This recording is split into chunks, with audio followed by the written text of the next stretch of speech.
7.5 minutes once it starts. The deorbit burn uses Draco thrusters on Dragon, primarily the 4 located on the forward bulkhead, and is executed at the apogee, or the highest point of Earth's current orbit around the Earth. This deorbit burn will alter Dragon's path to ultimately line it up to re-enter Earth's atmosphere and splash down off the coast of Florida. Splashdown today is planned for 2:57 p.m. Pacific or 5:57 p.m. Eastern. The Crew-9 mission began a little differently than usual, since Butch, Wilmore, and Suni Williams were already aboard the space station when Nick Hague and Alexander Gorbanov arrived in the Crew-9 spacecraft in September. Having arrived as the crew flight test crew for Starliner, Wilmore and Williams were fully incorporated into the space station's Expedition 72 team and began research and other work aboard the station along with the other crew members. Additionally, Williams commanded the orbiting laboratory for much of the expedition. And after successful liftoff and separation from Falcon 9, Nick and Alexander made a short flight on board Dragon to the International Space Station in September. Both veterans of long-duration station missions, both Williams and Wilmore conducted spacewalks during their 9 months in space. Having had the capacity to leave the station at any point, had there been some type of emergency, the crew members began packing for their voyage home about a week ago and worked through tasks and shared lessons learned with the newly arrived Crew-10 team, who arrived just a few days ago. For return operations such as this, NASA and SpaceX closely coordinate with the United States Coast Guard to establish a safety zone to ensure public safety and for the safety of those involved in the recovery operations, as well as the crew on board the returning spacecraft. Multiple notices are issued to mariners in advance of and during recovery operations, and Coast Guard patrol boats are deployed to discourage boaters from entering the splashdown zones. Now, we do want to stress to the public the need to respect this safety zone. Recovering a spacecraft from the water is a hazardous task, and any other boats interfering increases risk to the astronauts in Dragon, the teams working to recover them from the water, and the safety of those that come too close. So, for the safety of the crew and your safety, we recommend you sit back and watch as we'll be bringing you the best possible views of our astronauts' homecoming. And they will be the best views that you can get. So, let's take a minute to meet our returning crew. U.S. Space Force Colonel Nick Hague is your Crew-9 commander. He was selected by NASA as an astronaut in 2013. This was his second spaceflight to the International Space Station and third launch overall. He spent 171 days in space with Crew-9 and has a career total of 374 days in space. During his mission, he completed a spacewalk with astronaut Suni Williams. That was his fourth spacewalk, earning him a career total of 25 hours, 56 minutes of spacewalking time. Before Crew-9, Hague previously served as a crew member of Expedition 59 and 60 back in 2019. He flew with Alexei Ovchinin and NASA's Christina Koch. So this is his second time sharing the space station with Ovchinin. The Kansas native is a test pilot of a distinguished graduate of the United States Air Force Academy. Nick spent 5 months in Iraq in support of Operation Iraqi Freedom. He voluntarily transferred from the United States Air Force to U.S. Space Force in 2021 and is an active colonel. His wife, Katie, is a retired U.S. Air Force colonel, and they have 2 sons. NASA astronaut Suni Williams is a mission specialist for Crew-9. This was her third visit to the space station. She originally launched aboard Boeing Starliner spacecraft and arrived at the space station on June 6th. And it looks like we are beginning to get some views inside the spacecraft, overlooking the shoulders of the crew on board Dragon. We'll continue to bring you those views throughout the day and views throughout Splashdown this afternoon rather. But to jump back into a little bit more about Suni, she became an Expedition 71-72 crew member, and she logged 286 days in space on this mission. But she actually has a total of 608 days in space, the second most most time in space by a U.S. astronaut. Former NASA astronaut Peggy Whitson ranks first for the U.S. with 675 days in space. She conducted 2 spacewalks and has completed 9 over the course of her career for a total of 62 hours and 6 minutes of spacewalking time. She ranks 4th on the list of cumulative time spacewalking by a female astronaut, and she has flown on 4 different spacecraft types, including the Space Shuttle, Soyuz, Starliner, and now Dragon. Previously, she served on Expedition 14 and 15 in 2006 and 2007, and again with Expedition 32 and 33 in 2012. She's a retired U.S. Navy captain and is a proud graduate of the U.S. Naval Academy. NASA astronaut Butch Wilmore is also serving as a mission specialist today. This is his 3rd spaceflight and, just like Suni, logged 286 days in space. He conducted 1 spacewalk and completed 5 over the course of his career, earning him a total spacewalking time of 21 hours, 2 minutes. He's flown on 4 different spacecraft types throughout his career: the Space Shuttle, Soyuz, Starliner, and now Dragon. Previously, the Mount Juliet, Tennessee native served on STS-129 in 2009 and Expedition 41 and 42 from 2014 to 2015. Wilmore is also retired, a retired captain in the U.S. Navy. And Alexander Gorbanov is a 3rd mission specialist serving on today's mission. Crew-9 was his very first spaceflight to the space station, earning him a total of 171 days in space over the course of his career. Gorbanov, along with Nick Hague, saw the arrival of 4 visiting vehicles and saw the departure of 4 as well. The duo orbited the Earth more than 2,700 times during their mission. Before his cosmonaut selection in 2018, Gorbanov worked as an engineer for a rocket space corporation and helped support cargo spacecraft launches from the Baikonur Cosmodrome in Kazakhstan. To prepare for upcoming events, Dragon is currently doing a couple of things autonomously. First, it's isolating the thermal control system fluid loops from the radiator. This system is what will help keep the internal temperature of Dragon very comfortable for Nick, Suni, Butch, and Alexander during the re-entry phase. Dragon is also initiating separation of the claw mechanism, which will terminate data, power, and fluid connections between the spacecraft and the trunk in preparation for that trunk separation that I mentioned earlier. Now, as we saw before, we are hoping to get more views inside of the Dragon capsule. We will bring those, of course. We want to see more of our 4 crew members. But now a bit more of the Dragon Freedom capsule. It has flown on several missions for NASA. It first launched April 27th, 2022. To the International Space Station on NASA's SpaceX Crew-9 mission. It was subsequently used for 2 private spaceflight missions to the space station for Axiom Space, Axiom Mission 2 in May 2023, and Axiom Mission 3 in January of 2024. And of course, Crew-9 launched last year, is September 28th.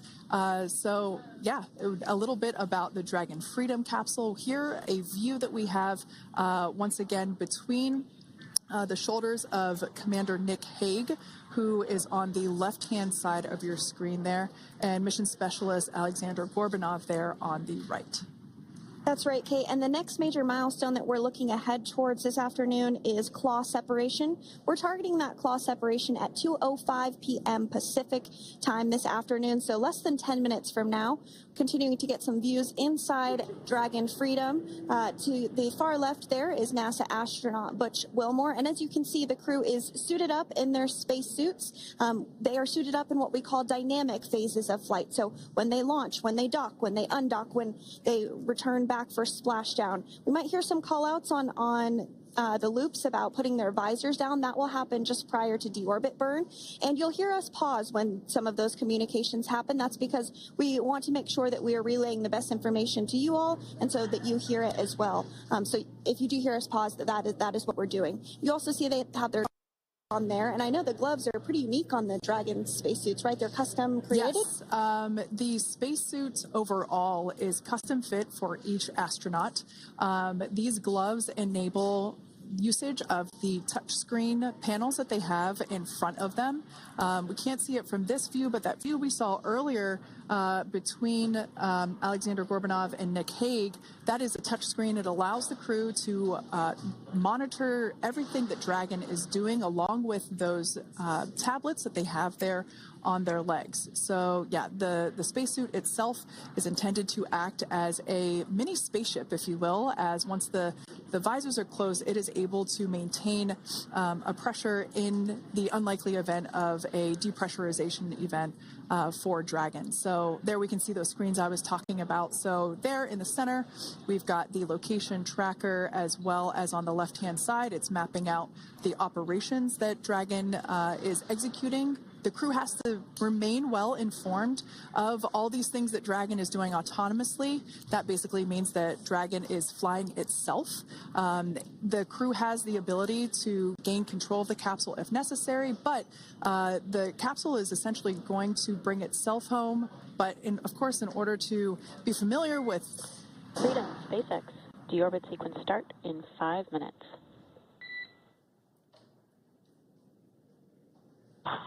Freedom Cup. And so we did hear that call out for the deorbit sequence start to begin here in 5 minutes. That call from the ground came from the core, or Crew Operations Resource Engineer here in Hawthorne, Mission Control just behind us. And that went up to Commander Nick Hague. He's going to be doing the majority of the communications during the flight downhill today through splashdown, and they'll be communicating with the core all along the way. Now, we did mention that they are flying on Crew Dragon Freedom. The naming of spacecraft has gone all the way back to the very beginning of this human spaceflight program. This is a nod to Alan Shepard naming his spacecraft Freedom 7 during the Mercury program. And so the crew that first flew up on Freedom a few years ago had the opportunity to name this Dragon, and they named it Freedom. That was Crew 4 that was the first flyers on this spacecraft. It's also flown for Axiom Mission 2 and 3, and then, of course, today for Crew-9 as well. Yeah, actually, fun fact about this particular capsule, of those 4 missions that Sandra just mentioned, we have seen daytime splashdowns for 2 of those. Today will mark the third daytime splashdown. So there's something lucky about this particular capsule that gets daytime splashdowns. Nighttime is great because we can see even more clearly the capsule streaking through, but I personally love the daylight views because we really get even better views of the recovery team operations during that phase of the mission.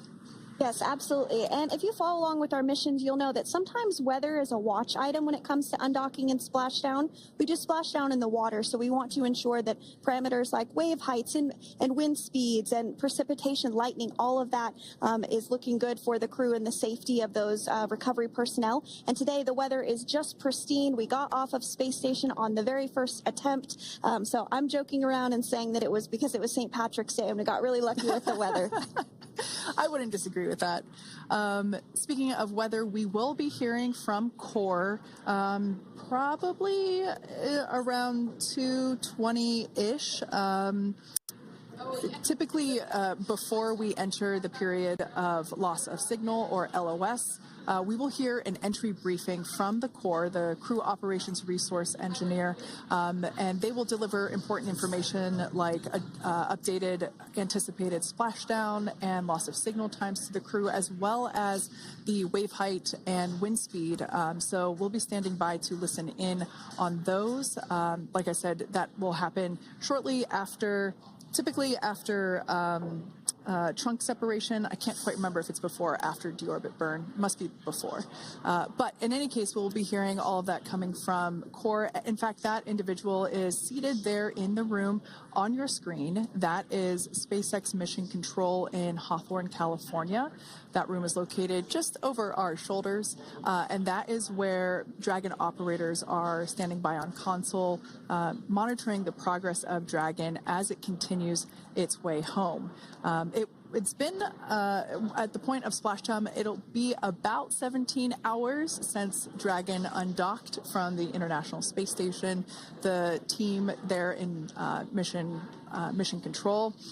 There are multiple teams, in fact, and they cycle through shifts to ensure that everybody gets the required rest and sleep periods, just like the astronauts on board. That crew operations and resource engineer is seated there in the room, and that, like Sandra said, is the primary voice that we will be hearing communicate from the SpaceX team to the crew on board. That's right. And so it looks like we're about 3 minutes or so from the claw separation portion of today's flight. The claw is a portion on the spacecraft that holds the trunk to Dragon. Following claw separation, we're going to jettison or remove that trunk because it's no longer needed. The trunk has solar arrays on it that provides power to the Dragon spacecraft. But now that we're beginning the reentry process, we need to go ahead and jettison that trunk and able to expose the heat shield, which is really going to do the heavy lifting as Crew-9 re-enters the Earth's atmosphere. They come in at 17,500 miles per hour, so they really need to ensure that that heat shield absorbs that heat, and there's... Deorbit sequence start.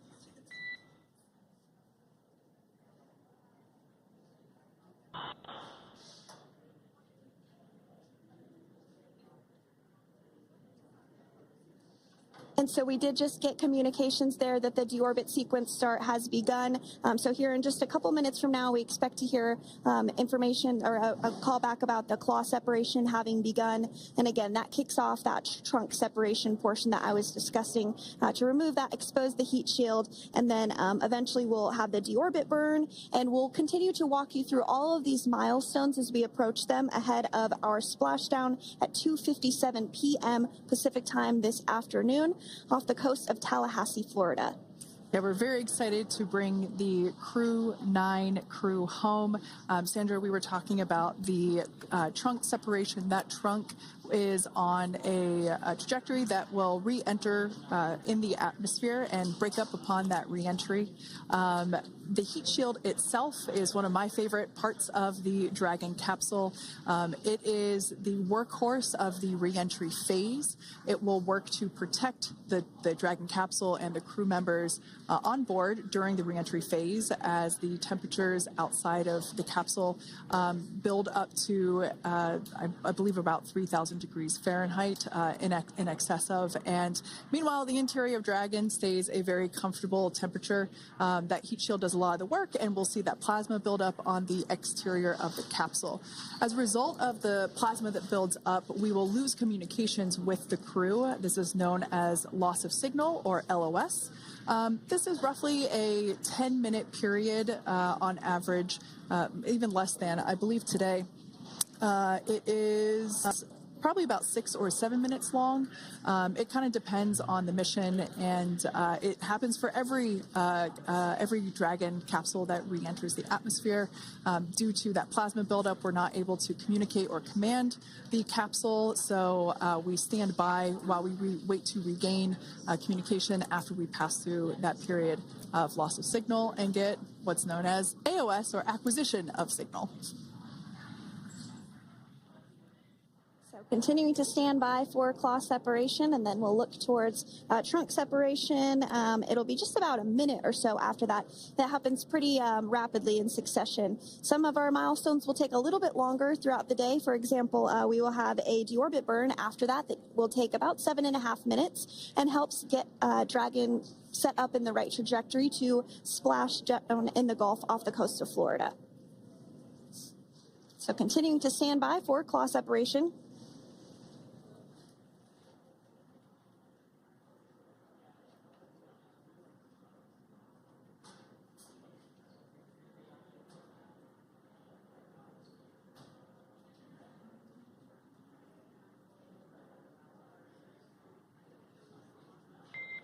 Nominal trunk jettison.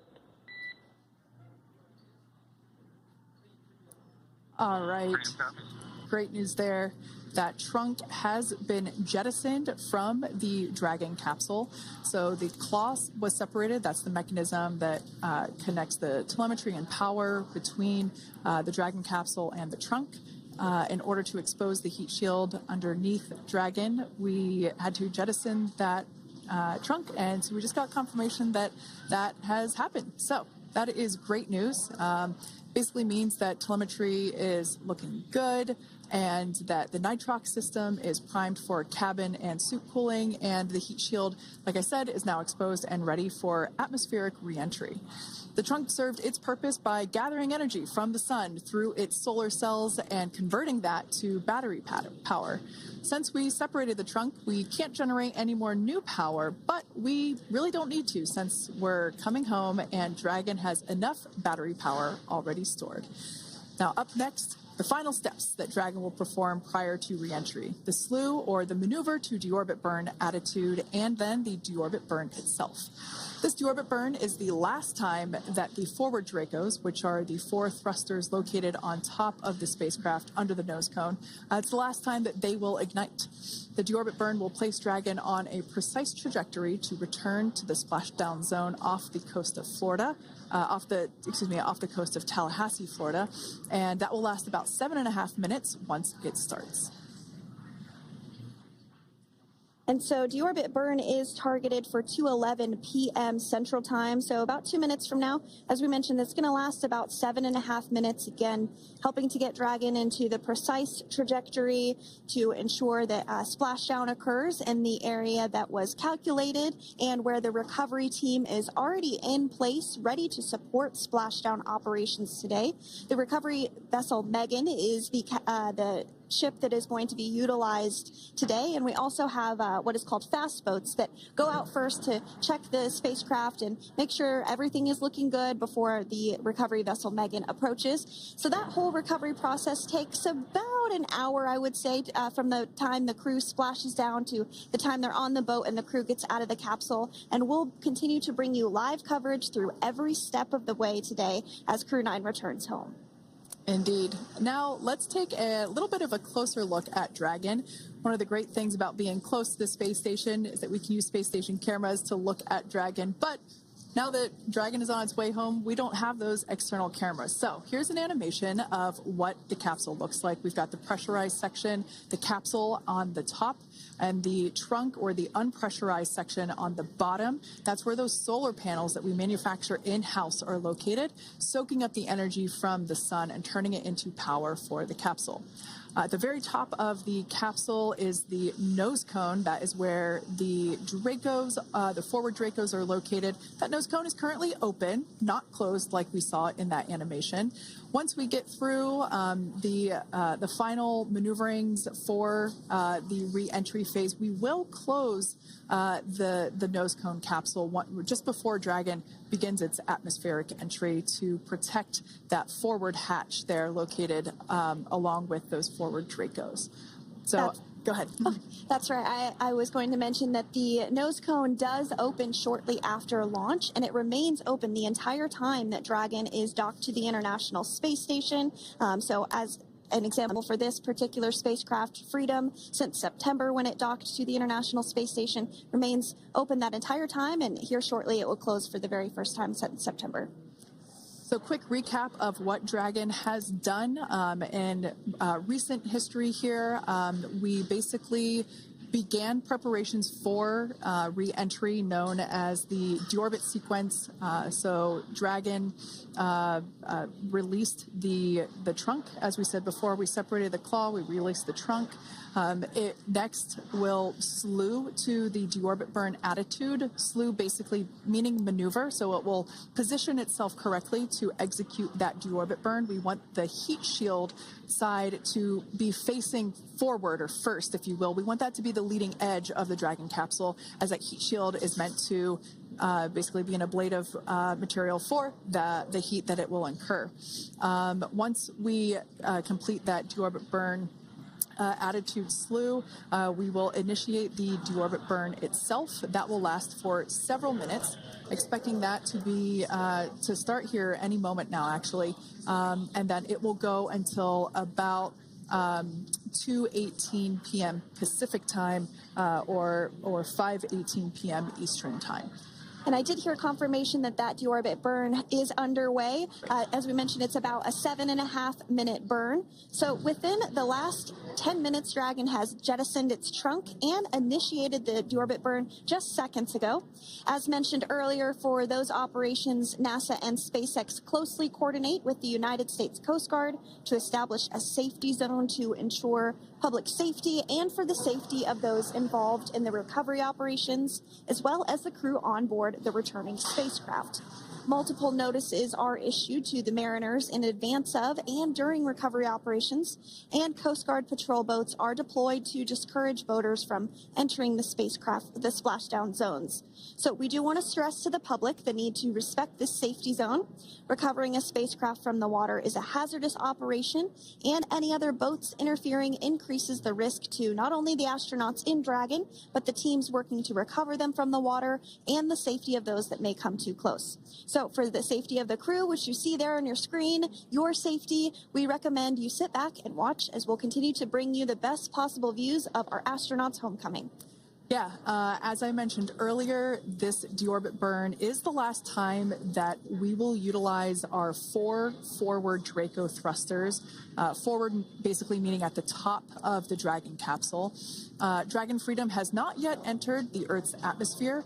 This deorbit burn is what will line the vehicle up and put it on its final trajectory to the landing site right off the coast of Tallahassee, Florida. So basically, it is the last burn that the Dragon spacecraft executes and is what really locks it in for that precise landing.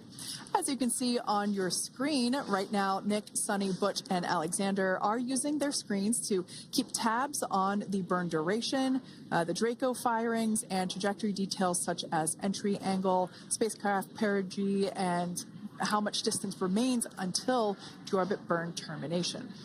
As I mentioned earlier, Dragon is flying itself. So all the crew has to do is stay strapped into their seats and keep tabs on things. Although I must say, if I had one of those window seats, it would be pretty difficult to restrain myself.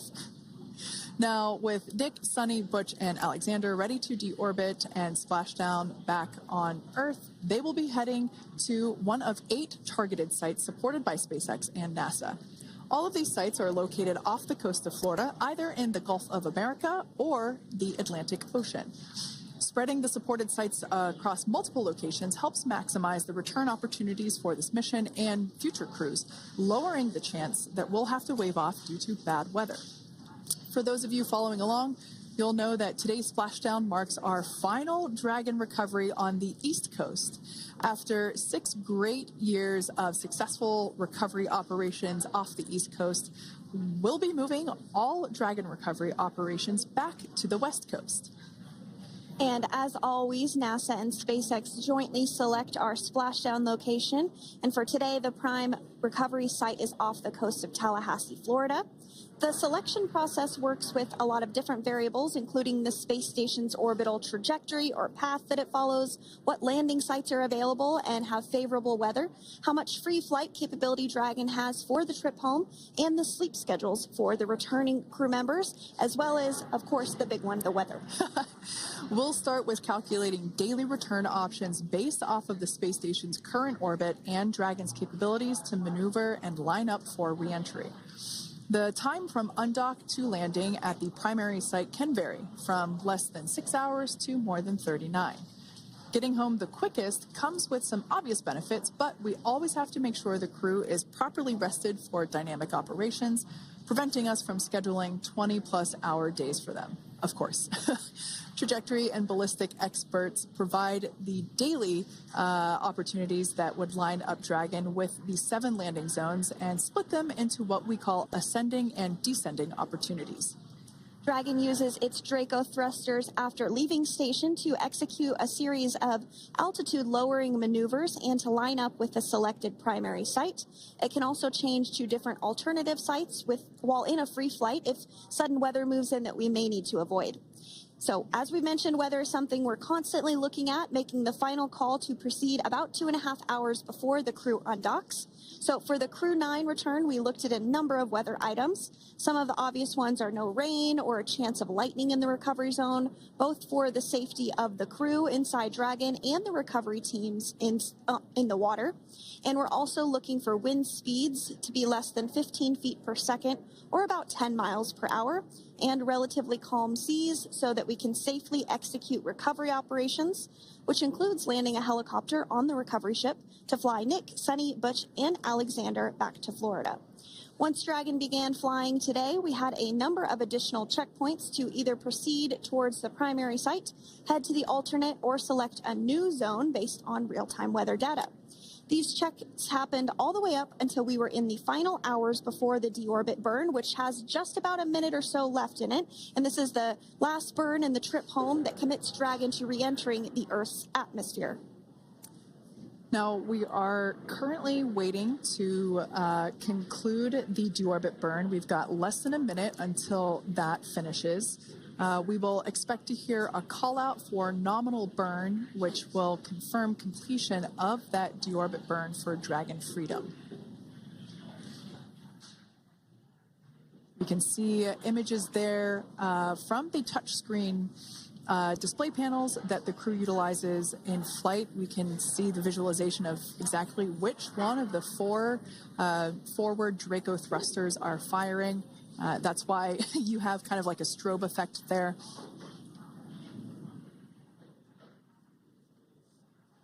And if you're just joining us, you are looking at live views of the Dragon Freedom. On your left is Commander of Crew-9, Nick Hague. To his right is Roscosmos cosmonaut Alexander Grabenkin. And also in Gorbunov, that is Alexander Gorbunov. And then also in the capsule today is NASA astronaut Suni Williams and Butch Wilmore. We're awaiting confirmation that their deorbit burn is complete, which is the last burn that's going to help set them up on a trajectory to splashdown off the coast of Florida. Deorbit burn complete. Performance nominal. Nose cone closure initiated.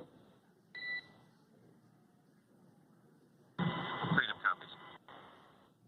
All right, excellent news there. We heard the words we were looking for, nominal burn. So that means that that deorbit burn was successful and nominal, meaning as expected. And we're now beginning to close the nose cone in preparation for atmospheric reentry. So in the background, Dragon is currently inhibiting those forward bulkhead Draco thrusters that we just used to complete the deorbit burn, ensuring it's safe to latch the nose cone shut for reentry. Also, the vehicle has initiated the nitrox suit purge, which will help keep Nick, Suni, Butch, and Alexander cool and comfortable during reentry, which is coming up in about 20 minutes from now.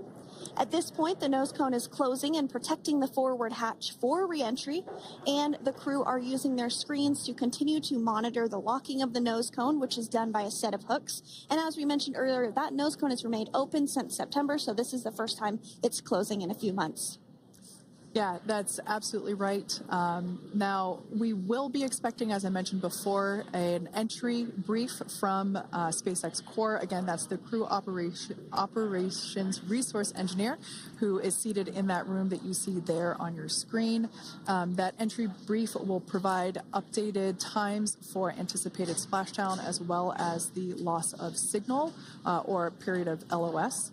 That briefing will also give us information such as wind speed and wave height at the expected splashdown location. But all in all, everything has been great today. All events have been executed on time as expected, and we are looking forward to a splashdown of the Crew-9 crew at about 5:57 p.m. Eastern Time or 2:57 p.m. Pacific Time. Between now and then, things are going to start moving quite quickly. In fact, if anything, this will have seemed like the slower part of the reentry phase. We're going to go through, like I said, that period of loss of signal or LOS. That period is a few minutes long where we are unable to communicate or command the capsule due to the plasma that builds up on the exterior of the capsule.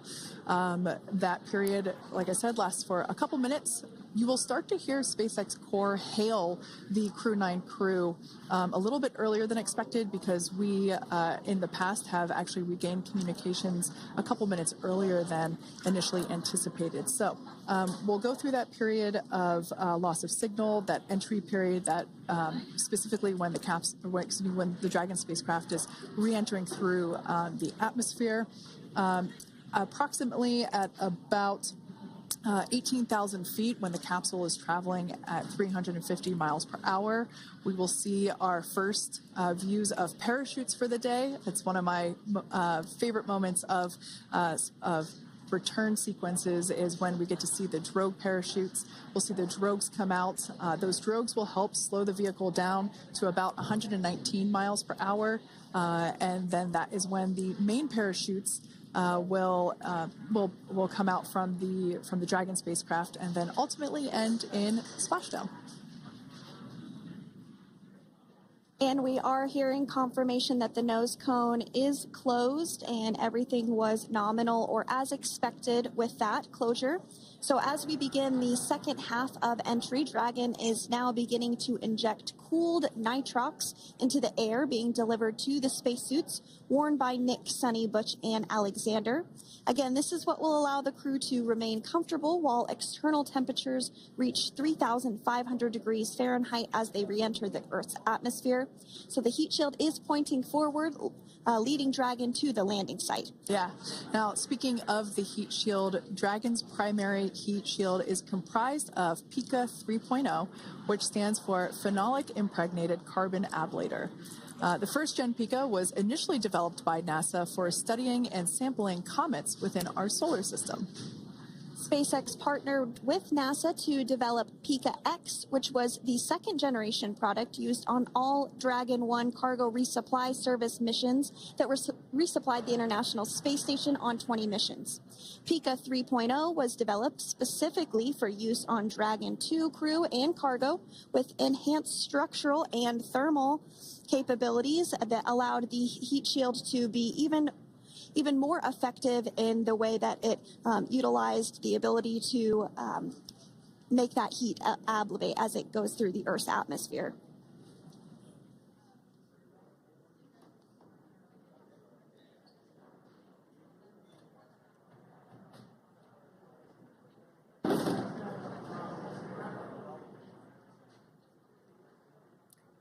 The remainder of Dragon is composed primarily of a SpaceX proprietary ablative material. It's another class of thermal protection which is lighter weight versus PICA and protects the underlying composite structure during reentry to ensure the structural capabilities are maintained. While Dragon will experience temperatures well over 3,000 degrees during peak reentry conditions, the characteristics of the thermal protection system, coupled with the environmental control and life support system in the pressurized interior, will ensure that Nick, Suni, Butch, and Alexander stay cool and comfortable during all phases of reentry through splashdown. Now, if you've just recently joined us, we hope to regain views of our crew members inside Dragon Freedom, but we don't have those available at the moment due to ground station coverage. So we will bring those back to you as soon as we can. Now, after Dragon Freedom has re-entered the Earth's atmosphere, a series of parachutes will deploy to slow the crew's descent. First will be the 2 drogue parachutes, followed by the 4 main parachutes, and those will guide Dragon to its first contact with Earth since it launched back in September. Dragon will automatically deploy these parachutes when different pressure and positioning sensors on the spacecraft detect that they're at the right speed and altitude. Vehicle velocity at drogue deploy is approximately 350 miles per hour, and they deploy at about 18,000 feet. Now, when the vehicle velocity at main deploy is approximately 119 miles per hour, and they deploy at about 6,500 feet. When Dragon splashes down in the water, the vehicle velocity will be about 16 miles per hour, so you can really see how those parachutes help to slow down the crew inside the capsule. The highest G load the crew is expected to experience today is about 3 to 5 Gs. Yeah, when you think about really fun roller coasters, they're about in that range. So I'm sure that our crew on board will be well equipped to experience those Gs. It's nothing for them. They go through much more intense training. And so we are continuing to make our way through a number of milestones today. We did have trunk separation. Freedom, SpaceX. Nose cone is secure for entry. Freedom copies.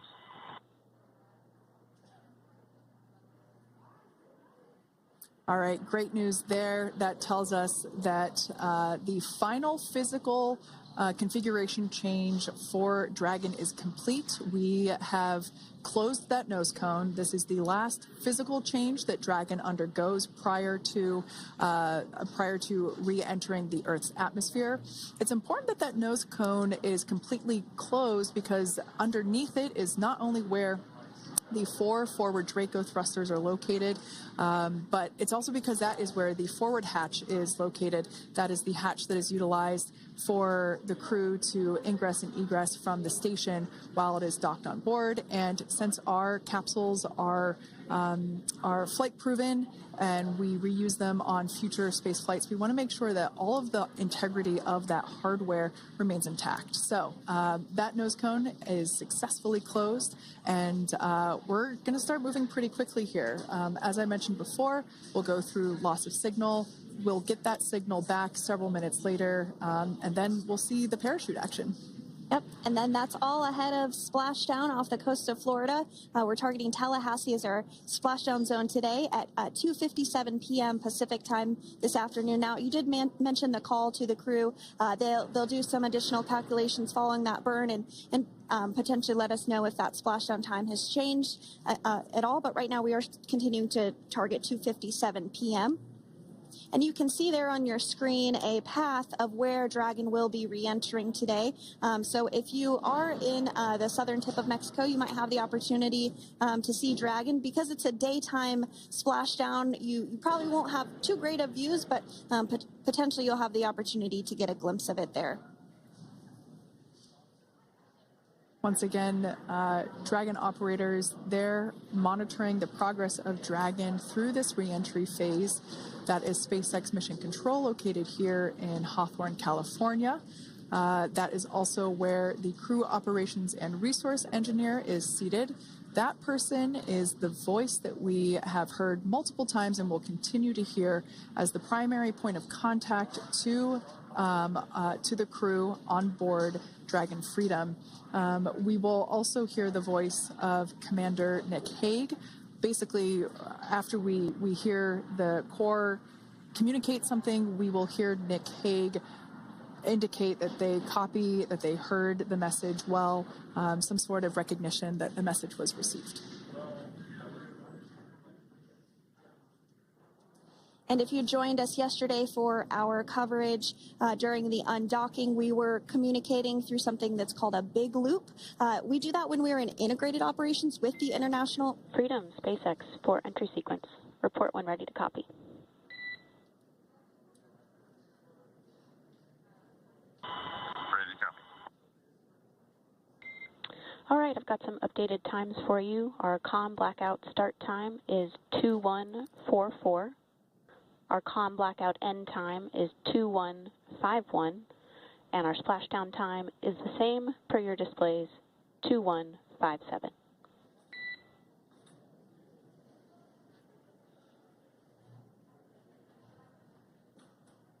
Okay. Understand comm blackout start 2144, stop 2151, splashdown per display. That's a good readback. And with that, please report when tablets are secured behind the elastic bands, restraints are tight, and visors are down.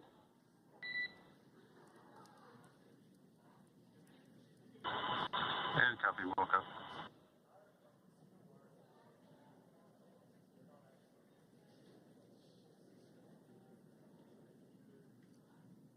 And with that communication from the Corps or Crew Operations Resource Engineer here in Hawthorne to Commander Nick Hague of Crew Dragon Freedom, we did hear that the loss of signal period is still at 2:44 p.m. Pacific, but we had a 1-minute adjustment to the acquisition of signal. That's going to now be at 2:51 p.m. Pacific time. However, our splashdown time remains the same at 2:57 p.m. Pacific time this afternoon off the coast of Tallahassee, Florida. So all good news there as Dragon continues to make its way home with the Crew-9 crew. As we've mentioned before, we are splashing down on the Gulf Coast. We have ability to splash down on either side of Florida, but the location site just outside of Tallahassee, Florida is the site that was selected today due to best recovery conditions. And as Sandra mentioned before, weather is always a watch item, but everything is looking great for that particular recovery location. So I'm sure once we start getting views from the recovery vessel, I have a feeling it's going to be a pretty beautiful afternoon. And we did mention that, of course, this is a daylight splashdown, so we should be getting some great views.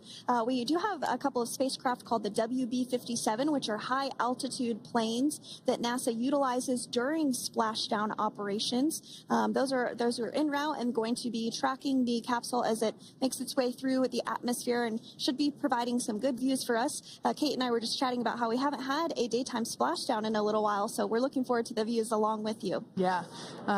Nighttime views are also great because we can see that capsule streaking through the night sky quite brightly. So like Sandra, you said earlier, daylight will be a little bit less bright, but we will definitely be able to see the SpaceX recovery team operations much clearer.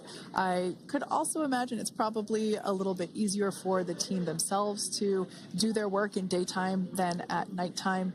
We'll see them rush in really quickly with a couple of fast boats as they begin the initial safety checks and sweeps of the Dragon capsule, while also retrieving the parachutes from the surface of the ocean. The recovery vessel, the main recovery vessel, will continue to make its way closer to the Dragon capsule. It is stationed a couple miles away from the actual recovery location, the splashdown location, for obvious safety purposes. So it takes a little while for that vessel to make its way over, but once it's closer, we'll have even better views of those recovery operations. And you may be wondering why sometimes we splash down in the daytime versus the nighttime. And believe me, we would all love for these operations to happen during regular daytime working hours. But unfortunately, orbital mechanics just doesn't quite work out that way. So it has to deal with the location of the International Space Station, as well as where the splashdown zone is on Earth and that trajectory, as well as the phasing. So as we mentioned earlier, sometimes we have phasing as short as 6 hours, sometimes in excess of 30+ hours. It just depends on where the targeted area is that the capsule is going to splash down. So today's phasing has been 17 hours since undocking occurred at 10:05 p.m. Pacific yesterday evening for us here in Hawthorne. Early wee hours for folks on the East Coast and other areas of the United States. Yeah, but regardless of whether it's daytime or nighttime, the SpaceX recovery team has trained and practiced and rehearsed for it all. So regardless of daylight, they are really efficient with those operations. And but like you said, Sandra, it has been a minute since we have seen a daytime splashdown on a NASA SpaceX crew mission. The last daytime recovery was on Crew-4, which was the debut flight for the capsule flying today, the spacecraft known as Dragon Freedom. And so, yeah, kind of a fun fact there in terms of the timing of that daylight splashdowns. Once again, standing by for more communication with the crew. The next event that we have coming up is the start of that period known as loss of signal. That is the period still expected at 2:44 p.m. Pacific time. This lasts for several minutes while the capsule is making its way through the Earth's atmosphere. The heat shield located at the bottom of the capsule really doing all the work at that point in time in terms of using the atmosphere to slow the capsule down from its orbital speeds of 17,500 miles per hour. Our tablets are secure, restraints are tight, and visors down. We are configured for entry. Freedom, I copied. Tablets are secured, restraints are tight, and visors down.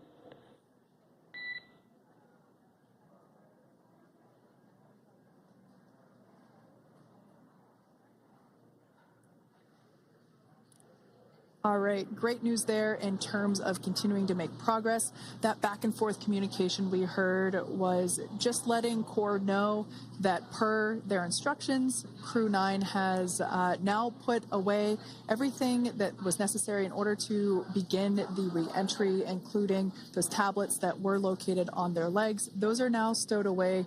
They've tightened that safety harness that we see there, and the visors are now down. So with all that being said, let's take a minute to meet our returning crew. U.S. Space Force Colonel Nick Hague is your Crew-9 commander. He was selected by NASA as an astronaut in 2013. This was his second spaceflight to the International Space Station and third launch overall. He spent 171 days in space with Crew-9 and has a career total of 374 days in space.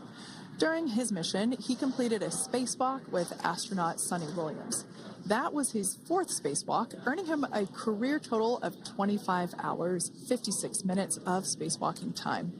Before Crew-9, Hague previously served as a crew member of Expedition 59 and 60 back in 2019. He flew with Alexei Ovchinin and NASA's Christina Cook. So this is his second time sharing the space station with Ovchinin. The Kansas native is a test pilot and distinguished graduate of the United States Air Force Academy. Nick spent 5 months in Iraq in support of Operation Iraqi Freedom. He voluntarily transferred from the United States Air Force to U.S. Space Force in 2021 and is an active colonel. His wife, Katie, is a retired U.S. Air Force colonel, and they have 2 sons. NASA astronaut Suni Williams is a mission specialist for Crew-9. This was her third visit to the International Space Station. She originally launched aboard Boeing Starliner spacecraft and arrived at the space station on June 6th. Following the agency's decision to return Starliner uncrewed, she became an Expedition 71 and 72 crew member, where she logged 286 days in space on this mission. But Suni has a total of 608 days in space, the second most time in space by a U.S. astronaut. 5 minutes until predicted comm blackout. We'll see you on the other side at 21:51.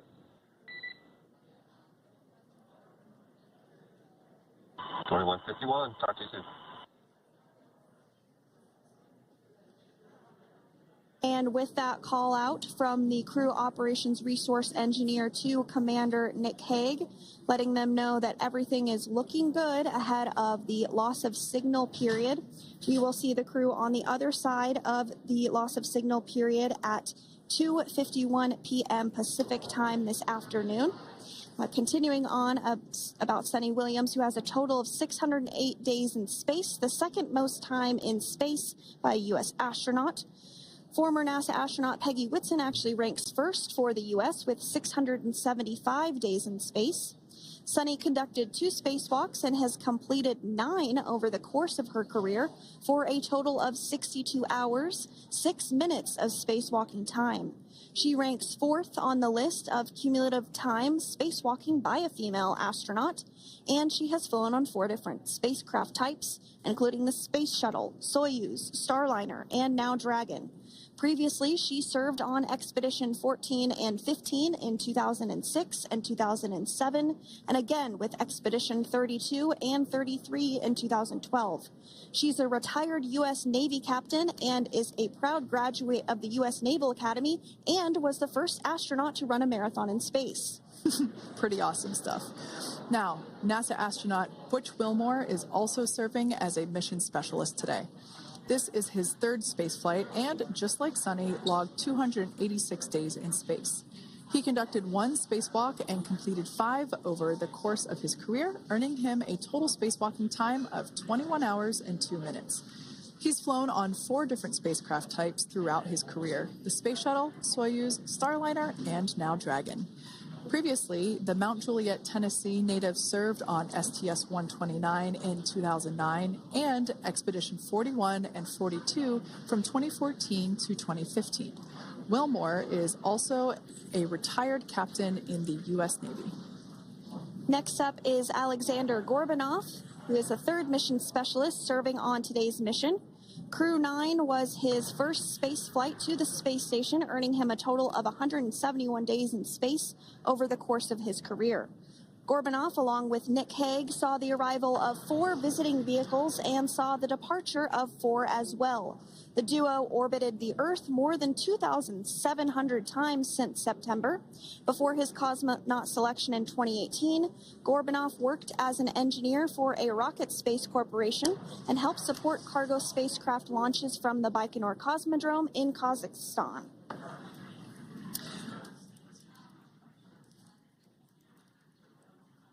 So if you are just joining us, we are continuing to bring you live coverage of Crew-9's return to Earth following their mission aboard the International Space Station, where they completed science and research investigations. We are targeting splashdown off the coast of Florida at 2:57 p.m. Pacific time. The next major milestone that we'll look ahead towards is what we call loss of signal, or LOS, when we won't have communications with the crew because they will be re-entering the Earth's atmosphere. And during this process, there is plasma that builds up around that heat shield, so we are not able to communicate with the crew, but we are anticipating to regain communications with the crew at a short time from now at 2:51 p.m. Pacific time today. As we said before, everything continues to look good for the return of the Crew-9 team. We are about to go into that period of loss of signal. Once we get views of the crew inside the capsule, once again, we will be sure to bring those to you. But that period of time is when plasma is building up on the exterior of the capsule, generating heat in excess of 3,500 degrees Fahrenheit. So we are unable to communicate or command the spacecraft at that time. And that includes, unfortunately, video feeds as well. So as soon as we get the views back inside Dragon, we will bring those to you. But until then, we are going to stand by and continue to monitor the progress of Dragon. Like Sandra just said, we are anticipating the blackout period to begin at 2:51 p.m. Pacific time, 5:51 p.m. Eastern time. This will last for several minutes. It's not super exact, even though we are predicting acquisition of signal, or AOS, to come back at 5:51 p.m. Eastern time. In the past, we have regained communication sometimes a little bit earlier than that, so we'll probably start to hear Core begin to hail Crew Dragon a minute or two prior to that anticipated acquisition of signal. But right now, Nick, Suni, Butch, and Alexander are seated in their seats inside Dragon Freedom. Their visors are down, and they have put away or stored the tablets they had located on their upper leg to monitor Dragon's progress. Now they will be utilizing the touchscreen displays, where the current operation and future operations will be displayed as they are able to monitor Dragon's progress continually. As I said before, Dragon is autonomous, meaning it is flying itself. So the crew stands by and monitors, and those touchscreen displays are what will be allowing them to do so and prepare for events such as parachute deploy.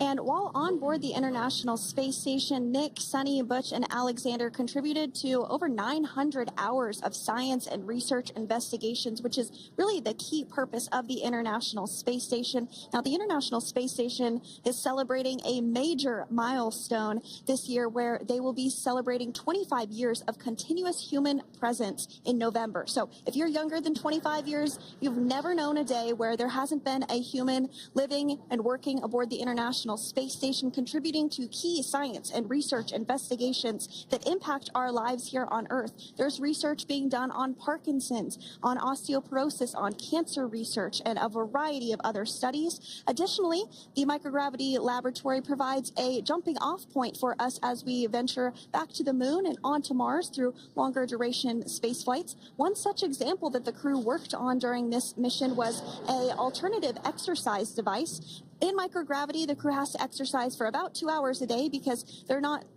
having the effects of gravity on their body. So to prevent bone and muscle loss, we counteract that with 2 hours of exercise per day.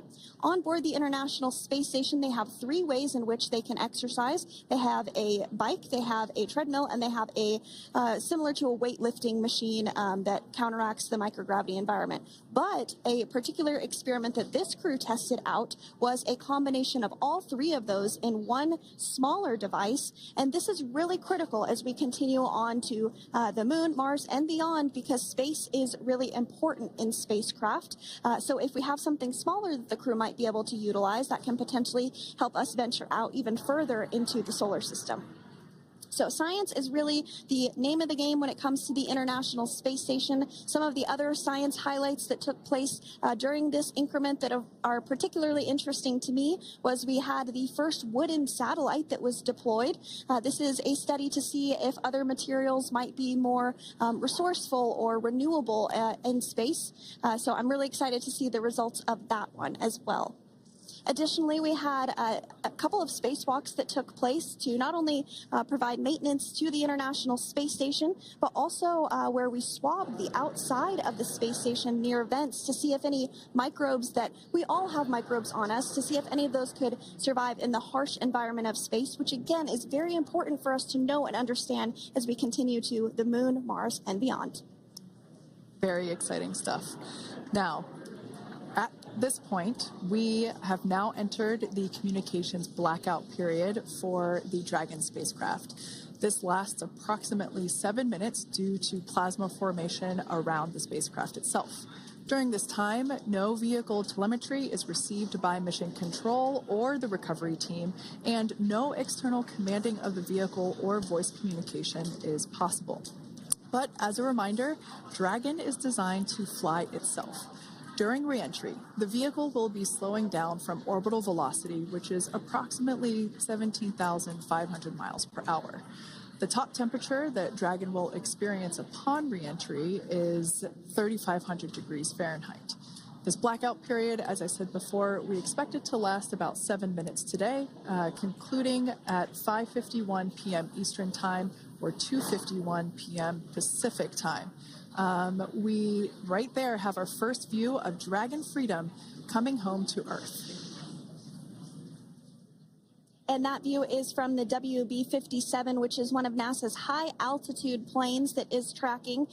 Now, because of the way that this camera is configured, it does look like it is dark, but it is indeed daytime, and you're beginning to see that plasma trail as Dragon re-enters the Earth's atmosphere. All of that is expected. We are anticipating an acquisition of signal around 2:51 p.m. Pacific Time, so just minutes from now, and you may hear the core begin to hail out or call Dragon for communications and see if we can potentially get communications with them a little bit earlier. Following this, we'll have 2 events in rapid succession. We'll have the drogue parachutes deploy at 2:53 p.m. Pacific, followed by the mains just 1 minute later at 2:54 p.m. Pacific Time, ahead of a splashdown at 2:57 p.m. Pacific Time off the coast of Tallahassee, Florida.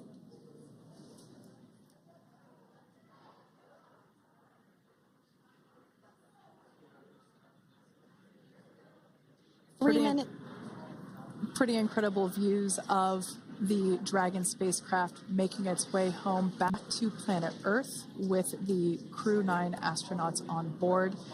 Once again, this view is coming from the WB-57 plane. That heat shield we can see doing magnificent work as it works to Freedom, SpaceX, Comcheck.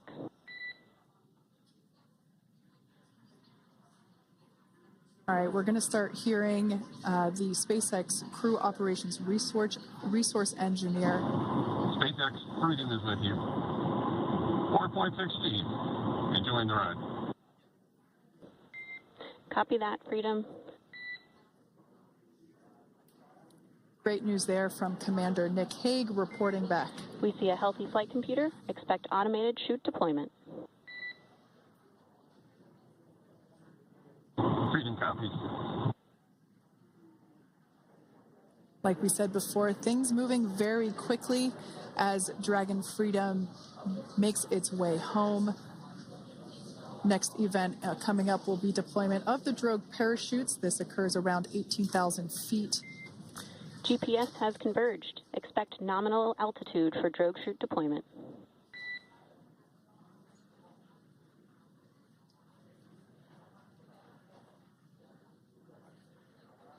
We're about 2 minutes away from deployment of those drogue parachutes.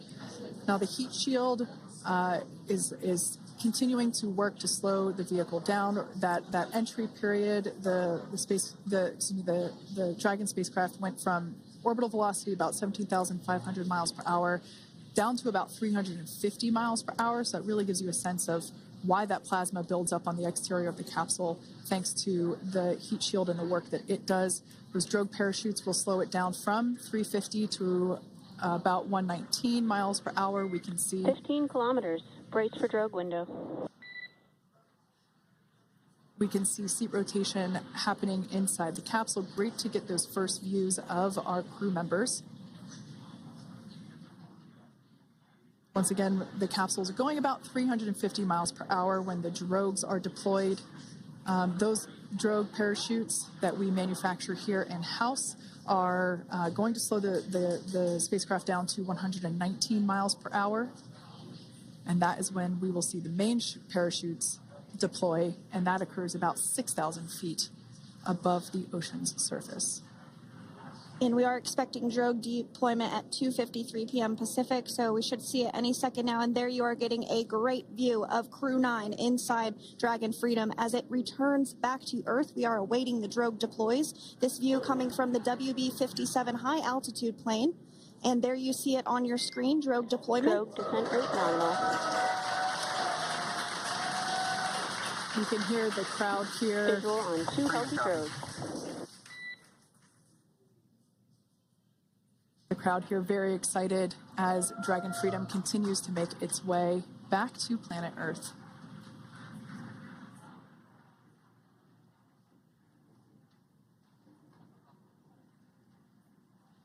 Next up, we'll stand by for the main deployment of the parachutes.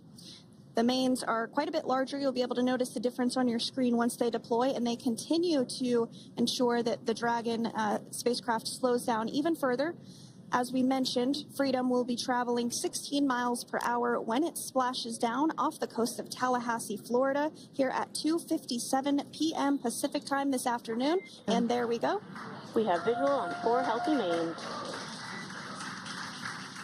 That view was from inside. Freedom copy.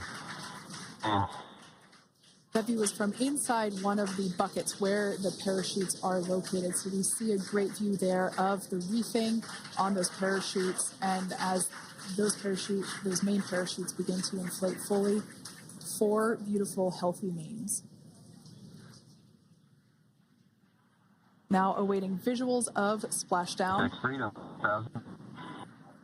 We'll start to hear Commander Nick Hague. Copy, 1,000. As we heard right there, Commander Nick Hague will be calling out the altitude of the Dragon capsule from here on out. Landing in water is simpler and provides more margin against unlikely parachute issues. You can see those parachutes continuing to slow the Dragon capsule down.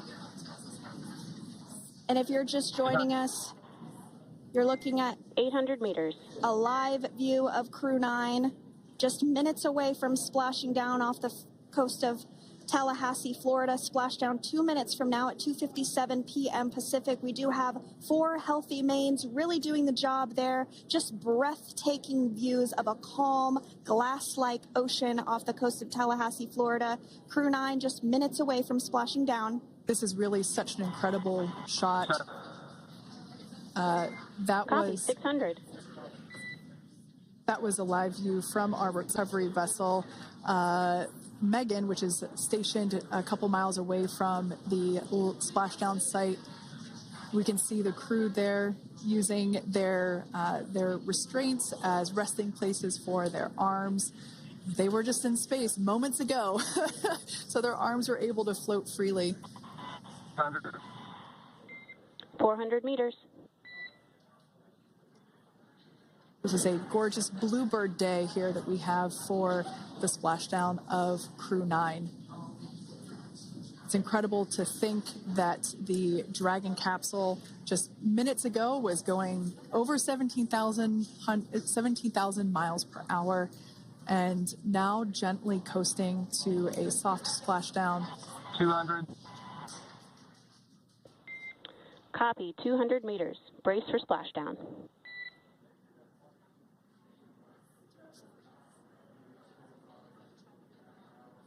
As you can see there on your screen, continuing to monitor progress of the Dragon spacecraft. And we're going to stand by for splashdown, located in the Gulf of America, off the coast of Tallahassee, Florida.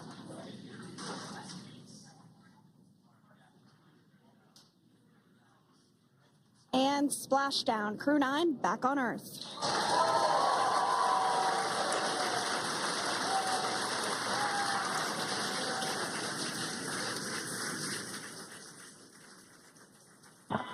And SpaceX Freedom, splashdown. Good main release. Copy, splashdown. We see main chutes cut. Nick, Alex, Butch, Suni, on behalf of SpaceX, welcome home.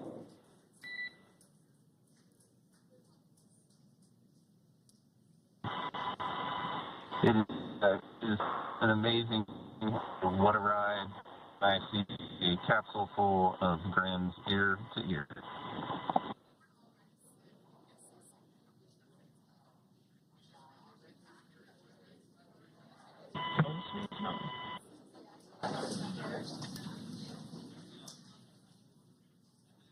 And as you can see on your screen, we have visual confirmation of splashdown. Dragon Freedom has returned home, and NASA astronauts. System safety verifications are in progress.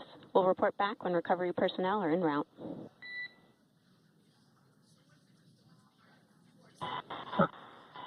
Understand. And, we're in section 2, 4.800 landing response.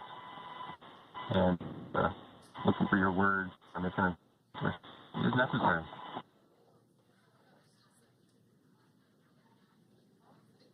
In the distance, we can see the recovery vessel making its way. Copy, you're in section 2 for the environmental assessment in 4.800. That is not necessary today.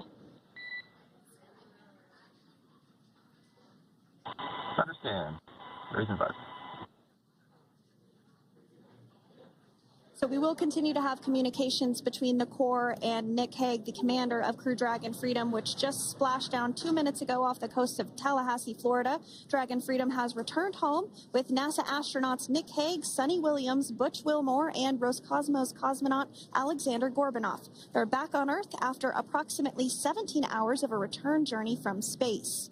The SpaceX recovery ship and team have been waiting for Dragon's splashdown, and they will now make their way to the splashdown location.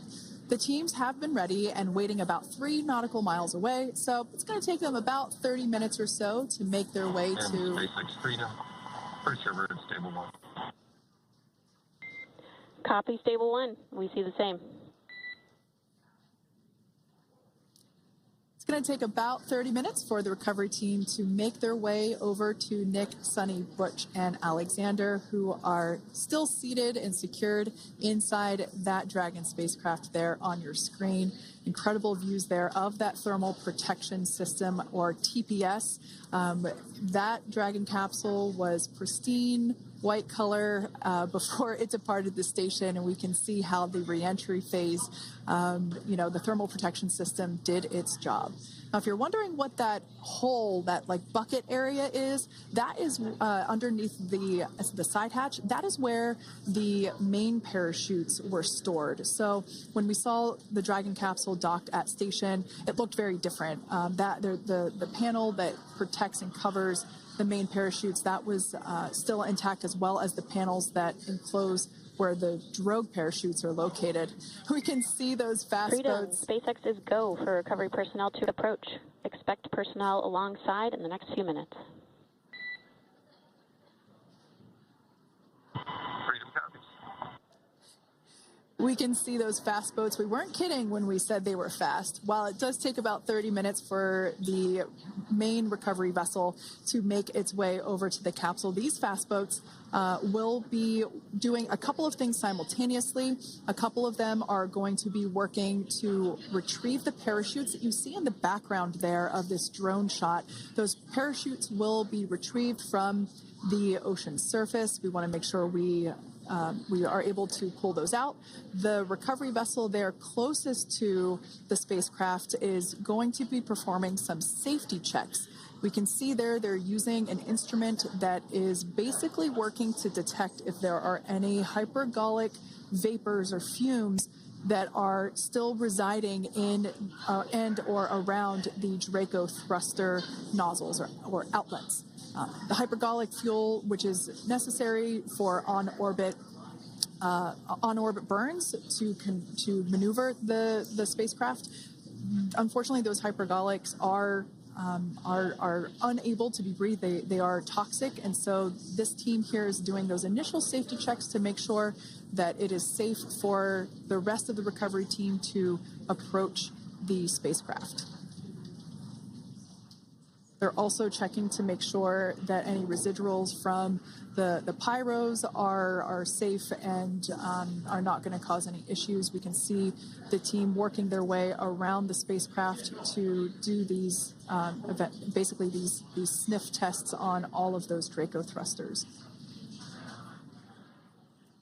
And as we continue to await the recovery of our Dragon spacecraft with NASA astronauts Nick Hague, Suni Williams, Butch Wilmore, and Roscosmos cosmonaut Alexander Gorbanov inside, Dragon has autonomously completed several steps to safe itself following splashdown. We are continuing to see Dragon in what is known as Stable 1 configuration. That's kind of the ideal configuration following splashdown. It's upright, and the Dragon capsule's in the right configuration for it to be hoisted into the recovery vessel Megan, which you do see a little ways off in your screen approaching. Dragon will continue to remain live on air with you through that recovery process, all the way through the point where the crew is extracted from the Dragon spacecraft.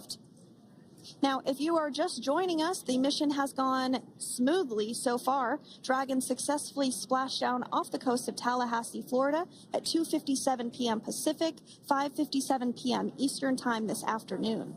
Approximately 17 hours prior to splashdown, Dragon autonomously undocked from the International Space Station, completed a series of departure burns, jettisoned its trunk section, and performed its final burn, the Deorbit burn. This placed the Dragon spacecraft on a trajectory toward Tallahassee, Florida. Dragon successfully re-entered the Earth's atmosphere, followed by deployment of its parachutes to slow the spacecraft down to a gentle splashdown. We're now going to follow the Freedom. Hypergol sweeps and unfired ordnance checks are nominal. Rigging is in progress. Approximately 25 minutes until capsule lift. Stand by for PMC with SpaceX flight surgeon.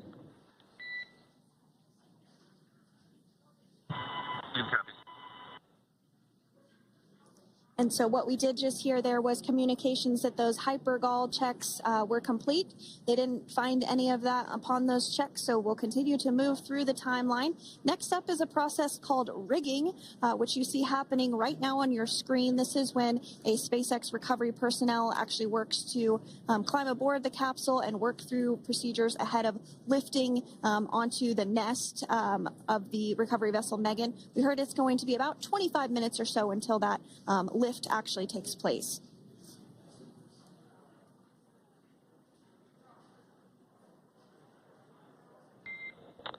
Okay, Freedom, the next call will be from the SpaceX flight surgeon on Dragon to Ground Private.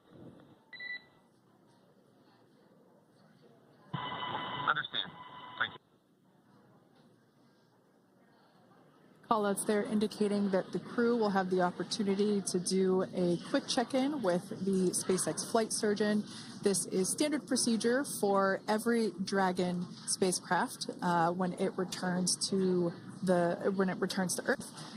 It's just an initial check-in, make sure everybody is doing okay. They will also have another check-in with the flight surgeon once they are on board that recovery vessel that you see there in the background.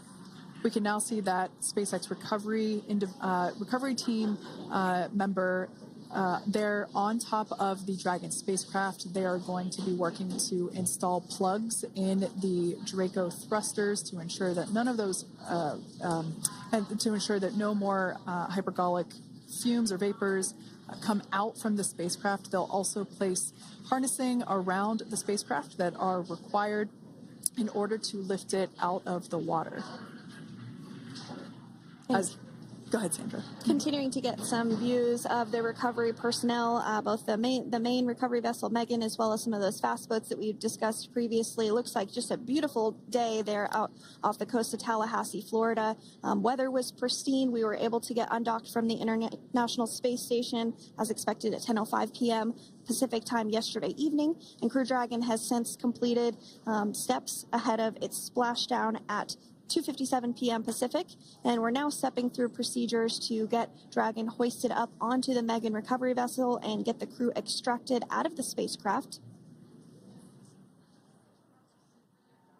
And you did see some of the parachutes that were near the spacecraft. Upon detection of landing, Dragon automatically releases those main parachutes to prevent wind from pulling the spacecraft.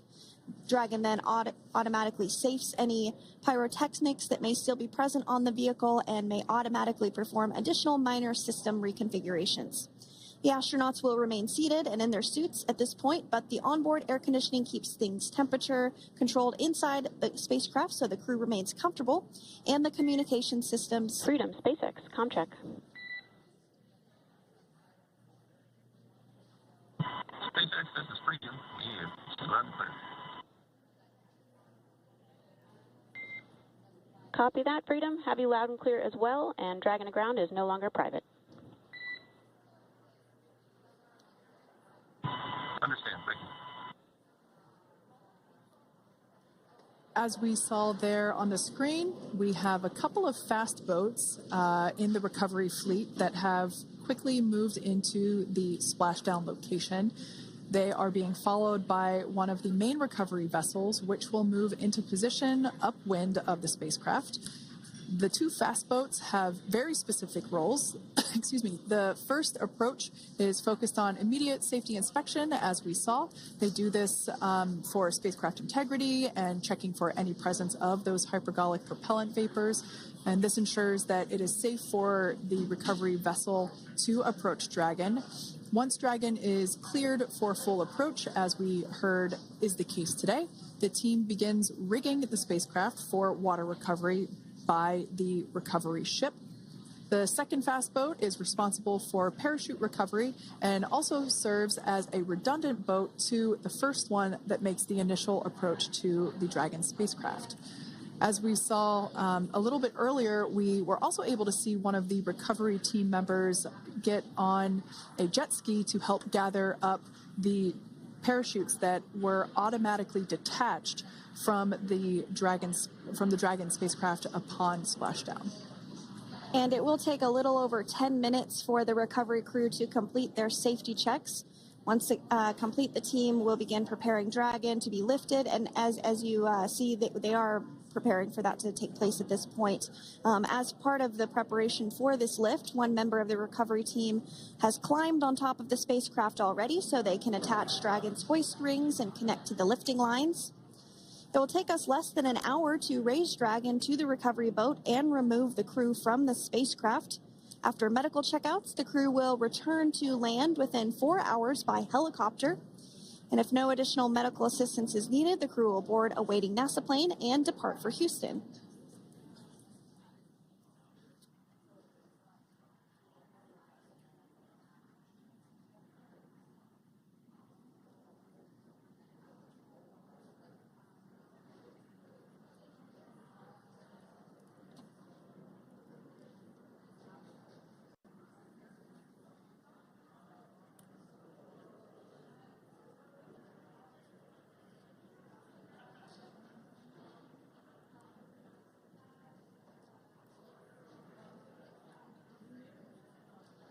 And as we continue to await Dragon to be hoisted up onto the ship, we have a very special treat. NASA Public Affairs Officer Jaden Jennings, who is actually on the recovery vessel and had a bird's eye view of the splashdown today. Jaden, how are you? How was the view from the recovery vessel? Hi, Sandra. How do you hear me? I've got you loud and clear, Jaden. It's so great to hear you. Awesome. So splashdown, Sandra, was nothing short of spectacular. We are transitioning the forward link. Comm will be unavailable for approximately 5 minutes. Freedom Compass. Thanks so much, Jaden. We did just have some communications letting us know that we'll have about a 5-minute period where we won't be able to hear from the crew. So please go ahead, tell us, how was the view from the recovery vessel? Absolutely. Yeah, I was mentioning earlier, splashdown was nothing short of spectacular. And we were stationed about 1.5 nautical miles away from the splashdown zone and had great visuals here on the recovery vessel Megan. We actually saw a little of the smoke trail as the spacecraft was coming in, and then moments later we spotted those drogue chutes, and this was quickly followed by 4 healthy white and orange main parachutes. We then tracked Dragon all the way down as it slowly propelled into the ocean. And I think I speak for all of us on the ship when I say a new core memory was made today, and we are looking forward to having Crew-9 on board with us a little later. Jaden, that is amazing. Now, obviously, we are watching it here on camera, and the landing conditions look pretty good, but how was it from your perspective? What is the sea state out there? Absolutely. Absolutely. So we've had optimal conditions for splashdown, and today it is sunny and 63 degrees outside right now with clear skies, light winds, and calm seas. The sea looks absolutely beautiful right now, and light blue with the sun reflecting from it. And, Kay, I think the crew's going to like what they feel weather-wise on this picture-perfect day for splashdown off the coast of Tallahassee. Thanks so much, Jaden. It certainly looks like a beautiful day. Can you tell us a little bit about the journey of the recovery forces to get to this point? Sure. So one unique aspect of this recovery was the onboard training on station conducted for Butch and Suni to ensure they were ready to return on a Dragon spacecraft. That training covered all aspects of their return, including nominal and contingency departures, deorbit burns, splashdown, and post-landing ops, which is what this team is preparing for now. As for the recovery teams themselves, we started the day taking a series of helicopters out to the vessel. And as standard, the recovery director and crew support teams were on that first helicopter out and took the time to get everything prepared on the ship. About 2 hours before splashdown, they deployed those fast boats and jet skis into the water. I was actually on the second helicopter out, and we were on the vessel about an hour and a half before splashdown and landed on top of the helicopter pad on the Megan. And the teams have been working diligently across their respective disciplines this week, executing what can only be described, in my point of view, as a logistical masterpiece, just ensuring every detail has been in place for Crew-9's return. That is such great news. I'm so glad that you're able there to experience it in person. Now, can you tell us a little bit about what's next to retrieve the crew for the recovery personnel on board? Yeah, Kate. So coming up next, Dragon will be hoisted into the on-deck translation system, or the nest, at the aft end of the ship, and then will be translated pretty quickly towards that egress platform. We'll perform another series of safety checks as final precautionary measures just to make sure there are no hypergolic vapors present before opening that side hatch. And then once that side hatch of the spacecraft is open, the crew will be assisted out of the capsule one by one from NASA and SpaceX. Freedom, SpaceX, comm check. Freedom's got you loud and clear. Thanks, Nick. I've got you loud and clear as well. We have completed our forward link transition.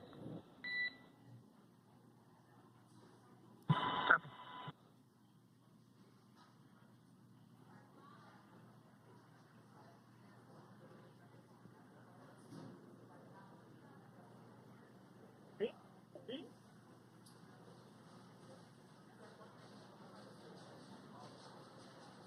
And Jaden, if you did just want to go ahead and let us know what is next to retrieve the crew, we are continuing to get some great views on our screen, but I know you have an even better view yourself. Oh, yeah, Sandra, this view is absolutely unbeatable. So just to kind of finish off what I was saying is once that side hatch of the spacecraft is open, that crew will be assisted out of the capsule one by one from NASA and SpaceX medical personnel, where they will then head to the med bay. And after those medical checks, they will get on that first helicopter out and arrive at the airport, where they will then board a NASA plane and then head back to Houston, Texas at the Johnson Space Center to begin their post-flight period. And we're eager to see the Crew-9 astronauts back on Earth, and we'll keep you updated on every moment of this process. With that, I'll toss it back over to you guys in Hawthorne. Thank you so much. That was Jaden Jennings, NASA Public Affairs Officer, who watched Freedom splash down firsthand from the recovery vessel Megan. Thanks so much, Jaden.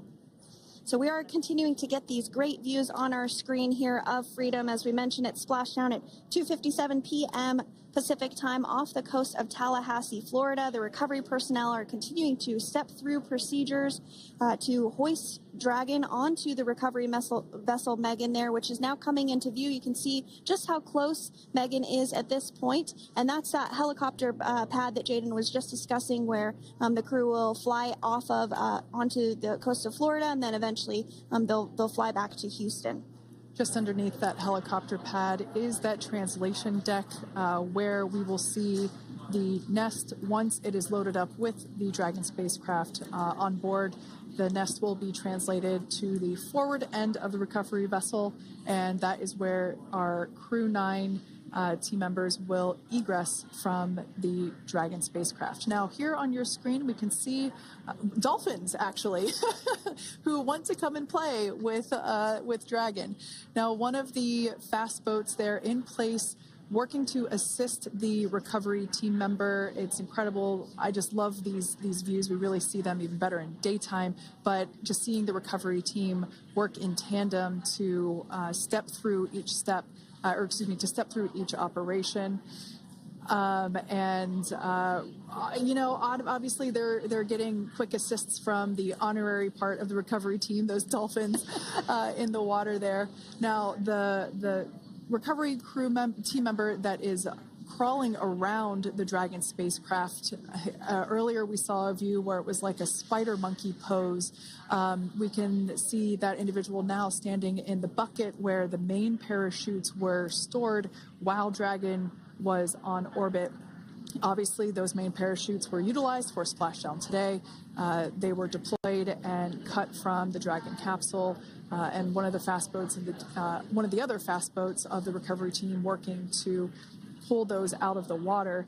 Now, the recovery team member that is there working on top of the Dragon capsule. Earlier, we saw that person performing safety checks. Now we can see some harnessing being placed around the capsule. This harnessing is what will be used to lift the Dragon capsule out of the water and onto the recovery vessel. Wow, we got a cute little pod of dolphins. It wasn't just one or two. I mean, that water just looks beautiful. We had ideal splashdown parameters today. Obviously, wave height, ne'er a concern. The weather is beautiful, as Jaden mentioned, in the 60s, sunny. Looking forward to seeing Crew-9 exit the capsule here shortly once they get hoisted onto the recovery vessel Megan. We can see that recovery vessel slowly but surely closing the distance there between... Oh, dolphin cam back again. We can see that the Dragon capsule and the recovery vessel, that distance is closing. Again, this is just one more step as we continue to work recovery operations for Dragon Freedom, and we anticipate the lift of the Dragon capsule to occur here in just a few minutes. Now, once all of the rigging is on the capsule and it's hooked up to the recovery vessel, we will see the hydraulic arm, which is that kind of like bridge-like structure there at the aft end of the recovery vessel. We'll see that articulate backwards, and that's a good sign that we're getting even closer to pulling the capsule out of the water. It will then move forward, and the capsule will be placed inside of what you can see there is basically a basket. We call it the nest, Dragon nest, where that's where the capsule will be placed in order for it to be translated to the forward end of the vessel and for the astronauts to egress. And before that does take place, we'll have potentially views of the rigger go ahead and jump off of the spacecraft there. That typically occurs when the spacecraft is a little bit closer to the recovery vessel, and we usually get a really good view of that particular operation from one of the onboard cameras from the recovery vessel. That is an operation that I have a lot of respect and admiration for that individual that does that.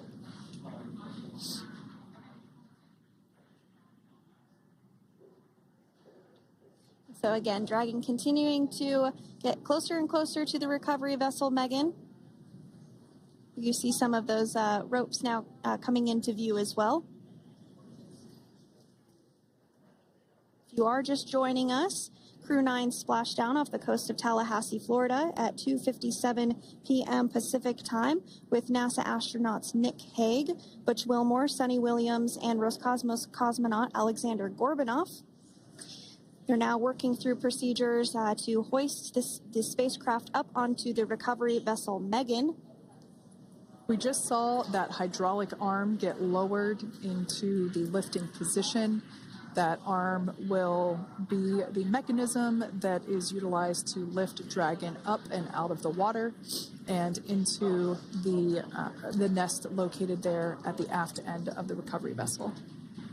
And the recovery vessel being used today is, as we mentioned multiple times, is named Megan, but that's actually after NASA astronaut Megan McArthur, who flew on Crew-2 a couple of years ago.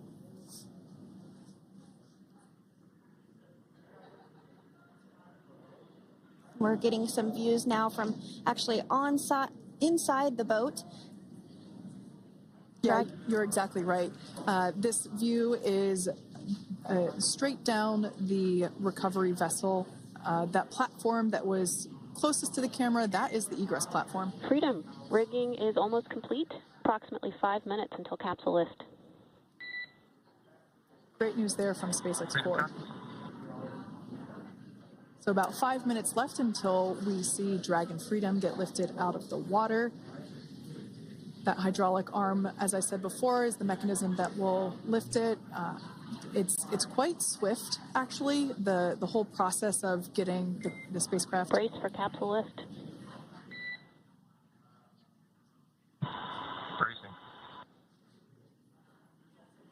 There it goes, Dragon Freedom being lifted out of the water and onto our recovery vessel, Megan.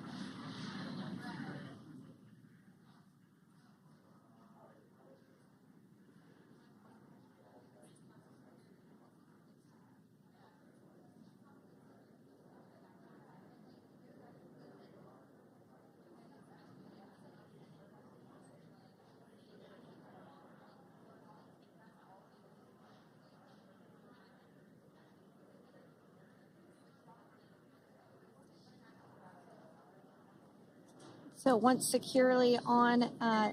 Welcome aboard the recovery vessel.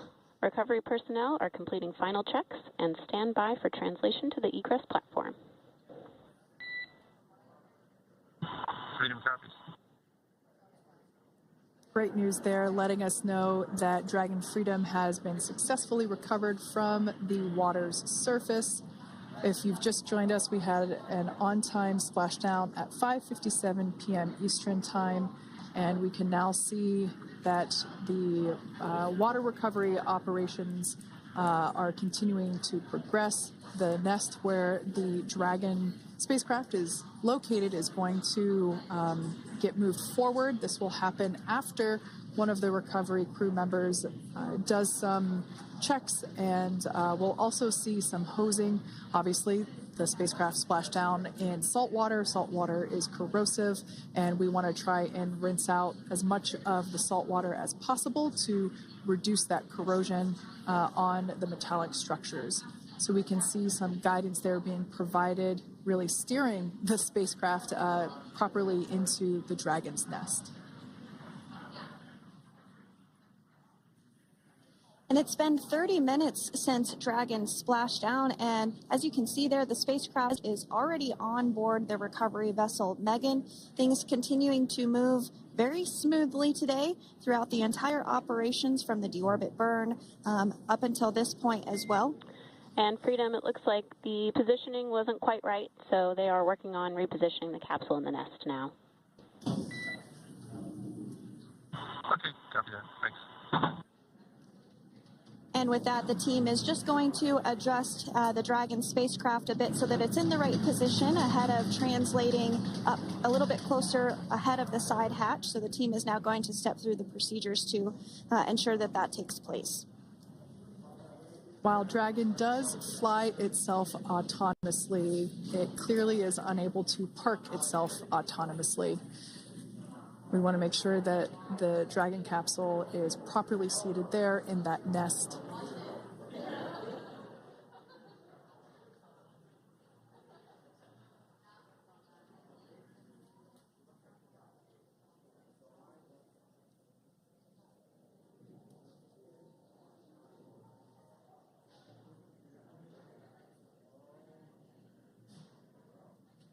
Once Dragon is fully seated in the nest, we'll probably see a bunch of that salt water come out from the bucket there located underneath the side hatch.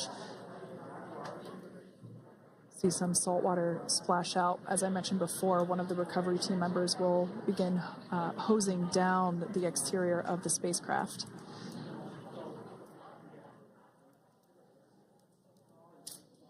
So you are continuing to get some great live views on your screen of Crew-9, which includes NASA astronauts Nick Hague, Suni Williams, Butch Wilmore, and Roscosmos cosmonaut Alexander Gorbanov, who splashed down off the coast of Tallahassee, Florida, 2:57 p.m. Pacific time this afternoon. Now working to get that spacecraft situated in the nest. Just making some final adjustments and tweaks to ensure that it's nice and secure.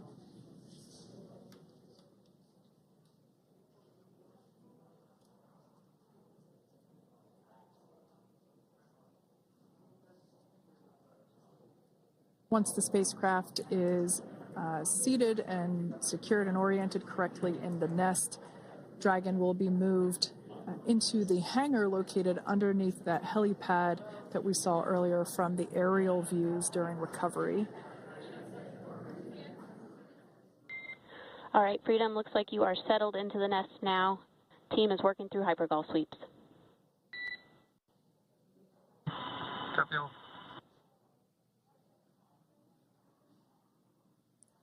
Call out there telling us that the recovery team is doing the second round of those hypergolic sweeps.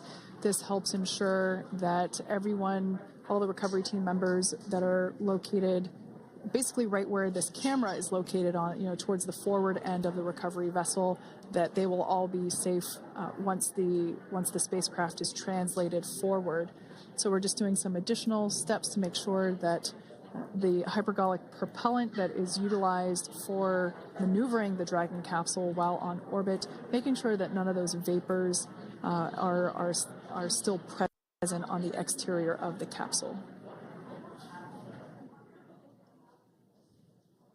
That's right, and there are a variety of individuals on board the boat that help with recovery operations. Not only do we have the recovery personnel that you see here, but we also have a doctor that will check out the crew members as standard procedure. As with any spacecraft that is returning from space, we always perform a medical check with the crew. So you will see the crew come out of the capsule and be placed on stretchers, just like with the Soyuz landing and with all of our Dragon splashdowns. That is the nominal procedure.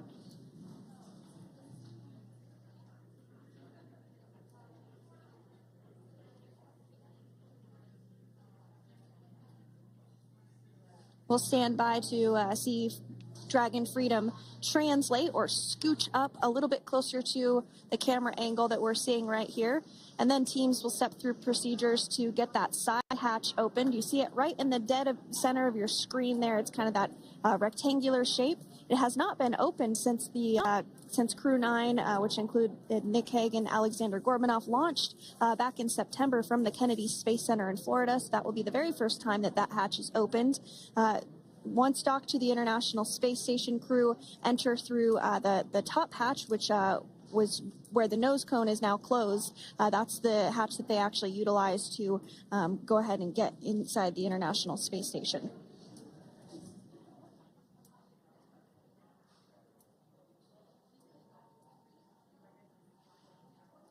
So as we get a little closer to that hatch opening procedure, you might start to see more individuals come into frame for some of that support. The ship has a maximum capacity of a little over 40 people on board, and it takes a variety of different roles, as we've discussed, to support. Also on board is the chief of the astronaut office for NASA, that's Joe Acaba.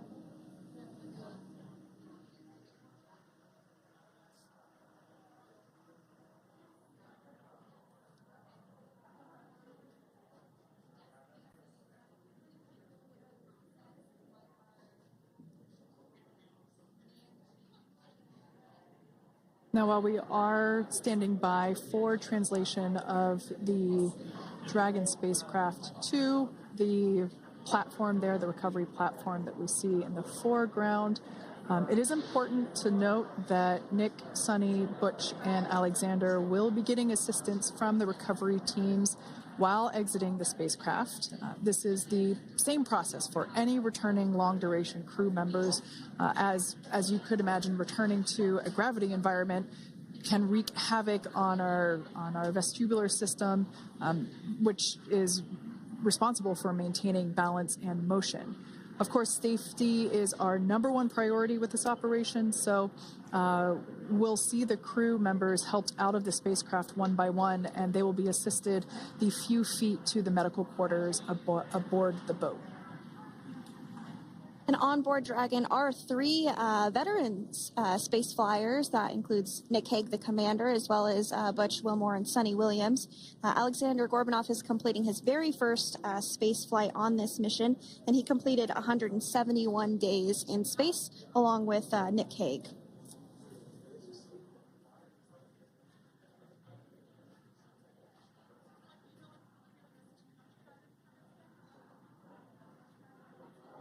For those of you that have just recently joined us, well, I would encourage you to hit that rewind button and go back a few minutes. It was a beautiful splashdown of Dragon Freedom with the Crew-9 cohort on board. They had an on-time splashdown at 5:57 p.m. Eastern Time, 2:57 p.m. Pacific Time. We can see that the spacecraft... Freedom translation is in progress.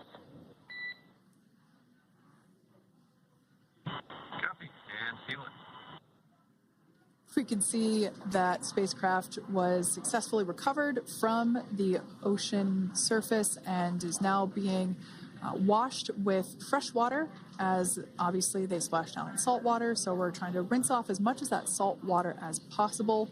And we can see the spacecraft continuing to move closer and closer to that recovery deck. Freedom, the crew is working on side hatch opening now. Expect hatch open in about 2 minutes.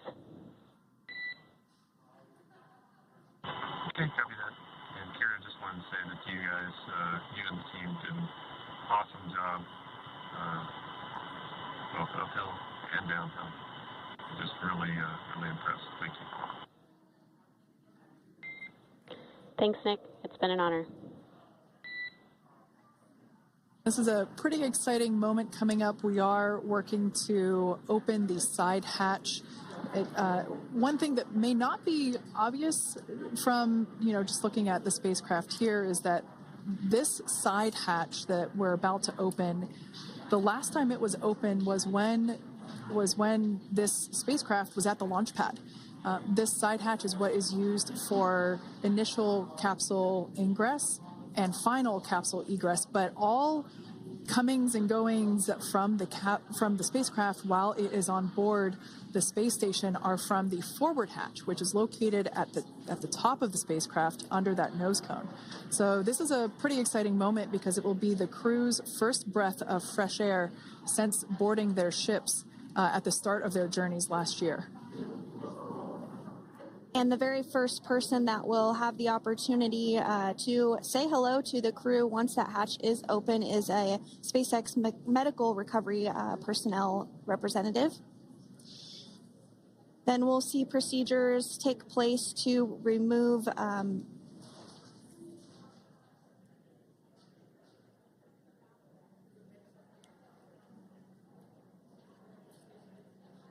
the footrests of Dragon. That will just help the recovery personnel get a little bit more room to access the crew and help get them out of the spacecraft. Yeah, you're absolutely right. Safety is, once again, top priority here, and removing those footrests from all 4 seats will be helpful as a SpaceX recovery team member will actually go into the capsule, into Dragon Freedom to help the crew members unbuckle and stand up, and essentially we'll also see a fun little slide be put in place to help the crew members exit the spacecraft safely. So yeah, we're going to remove all 4 of those footrests to basically give a little bit more working room inside the spacecraft. That's right, and we did hear the go for that hatch opening, so we're just a couple minutes away from being able to see that, and then we might be able to get the chance to see a couple of views inside of the Dragon and see the crew following their splashdown. Now, opening that side hatch isn't quite like opening, the door to your car. We have to depress the seal around the side hatch, as well as, we'll now see them open that side hatch up.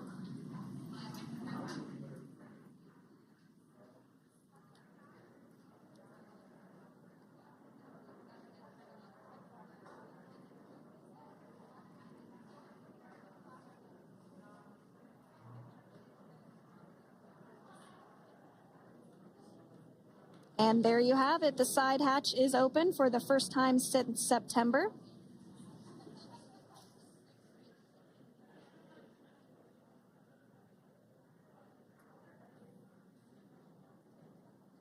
We can see some of the protective equipment there that was brought into frame that will help protect the edge of the side hatch, one from any potential damage. Oh, we can see the recovery crew member there taking photos of the side hatch seal. This is part of the standard operation for recovery. These photos will get saved into our procedure. We'll then install that protective frame around the side hatch. This helps to ensure that the side hatch itself, the edges of it incur no damage while crew members are coming out from the spacecraft.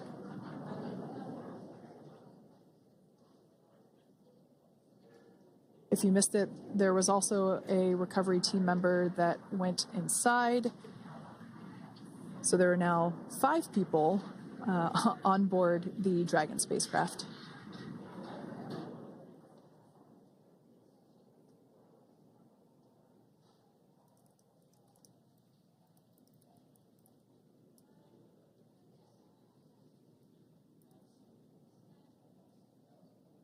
And if you are just joining us, it has not yet even been an hour since Crew-9 splashed down off the coast of Tallahassee, Florida at 2:57 p.m. Pacific time. The crew is now on board the recovery vessel Megan, and the hatch is open. The next major milestone that we'll see is when the crew will actually egress or exit the spacecraft. But before that, they'll continue to, the recovery personnel rather, will continue to install that protective area around the hatch and then remove the footrests. So we're a couple minutes away from seeing the crew egress, but not too long away.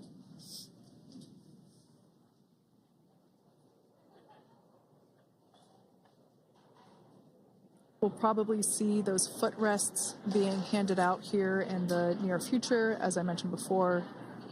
Oh, of course, we got to get a well-documented photo of the moment. Although we can't see it from here, I'm pretty sure there are 4 smiles on board right now. And we did hear that report out from the commander, Nick Hague, following splashdown, that there were four smiles as far as he could see. Yeah, capsule full of grins. Now, generally speaking... And there we do see Crew-9, some happy waves, smiles all around back on Earth.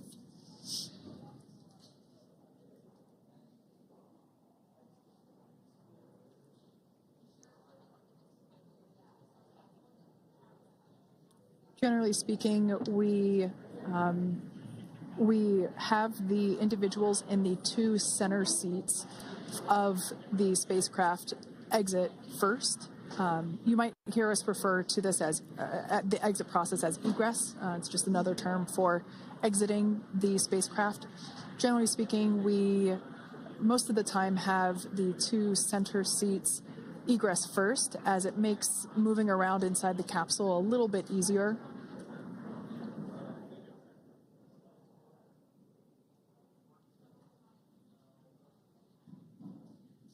We can see the tablets that were previously located on the upper leg of the crew members. We can see those being handed out to the recovery team. Those were taken off prior to the entry phase, to spacecraft reentry. Those had to be stored and secured prior to dynamic operations.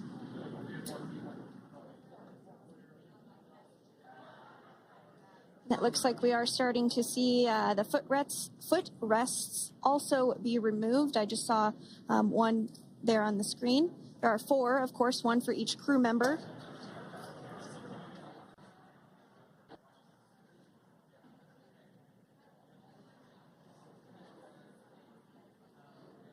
Those footrests are made out of carbon fiber and are actually sized appropriately for each crew member, as everybody has different measurements and different leg lengths.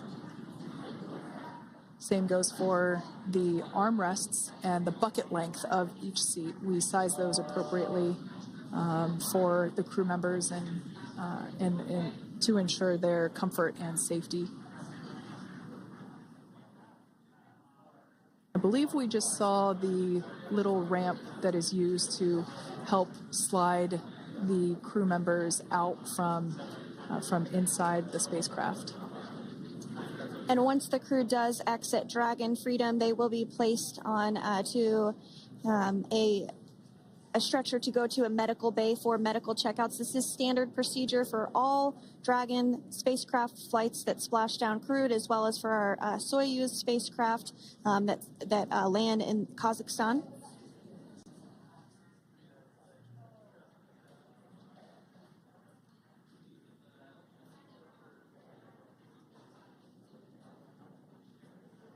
We can see the exterior of Dragon Freedom quite clearly in this shot, and it's such a beautiful sight. I personally prefer the capsule when it has some of that charring from atmospheric reentry. It is the signature sign of a capsule that has returned to Earth.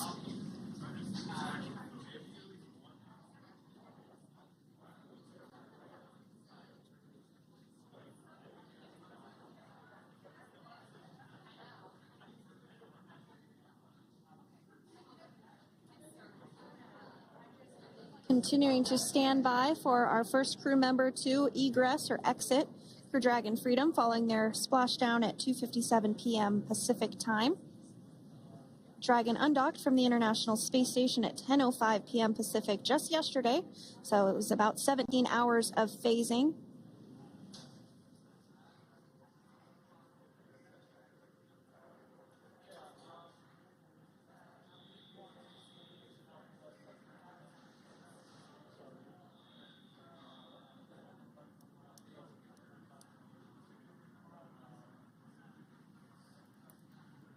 And while on board the International Space Station, Crew-9 contributed to 900 hours of science, over 150 research experiments and investigations, making great use of the microgravity lab of the International Space Station, which celebrates 25 years of continuous human presence this November.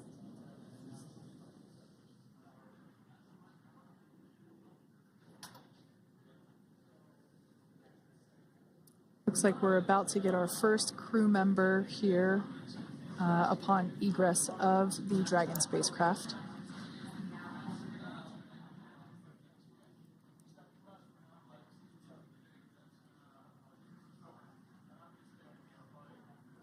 So we are standing by for that egress. Outside of Dragon, you do see one of those stretchers. This is the expected procedure as the crew will be taken to medical facilities following their exit from Dragon.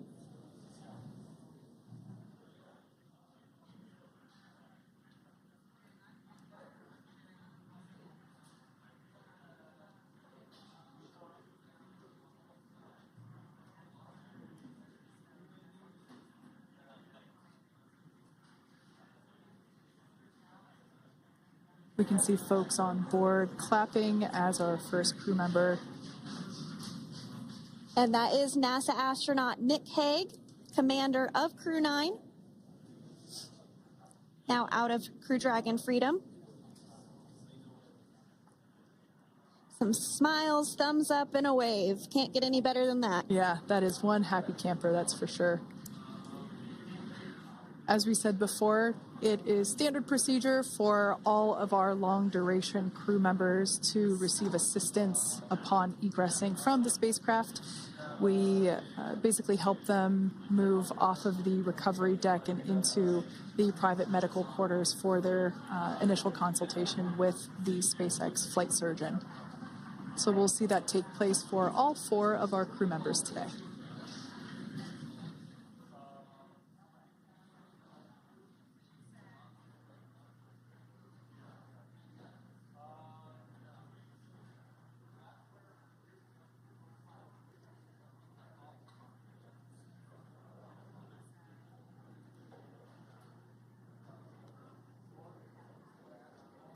And we are standing by for the next crew member to exit Freedom.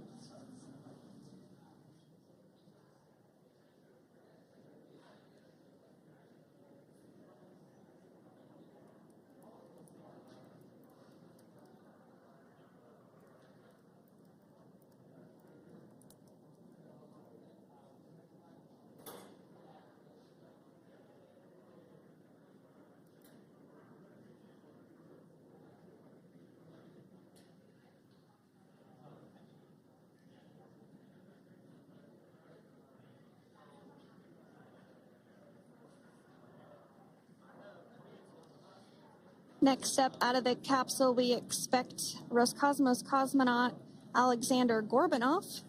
His first space flight. Spent 171 days in space alongside NASA astronaut Nick Hague. Looks like we're getting some cheers and clapping on board as Alexander is slid down the little ramp and placed into the mobility aid. Once again, big smile.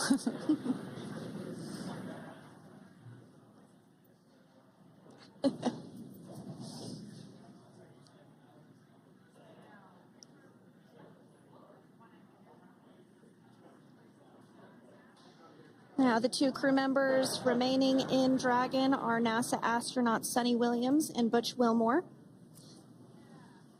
They completed 286 days in space.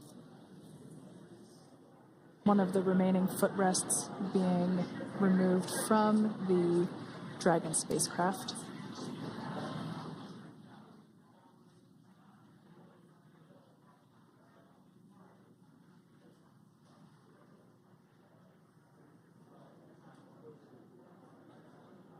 As I said before, we generally try to have the crew members that are located in the 2 center seats aboard Dragon, and we like to have them egress first if possible, as it creates a little bit more movable working room inside the spacecraft. There is a recovery crew member inside that is helping all of our Crew-9 crew egress or exit from the spacecraft.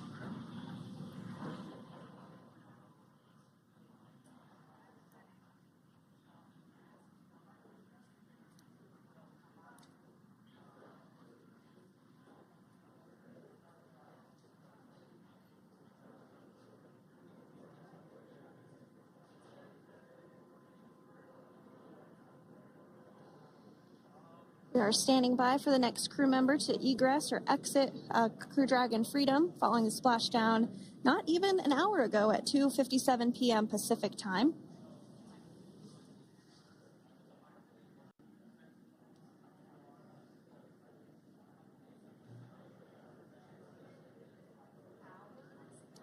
Really have the recovery operations down pretty quick at this point. Yeah, it's pretty incredible to think that, just 5 years ago when we were doing the initial demonstration missions of the Dragon for Crew Dragon, that now we're under about 30 minutes for, to retrieve the spacecraft from the water, and just several minutes here while it's been on board and to get everyone, really to get that side hatch open.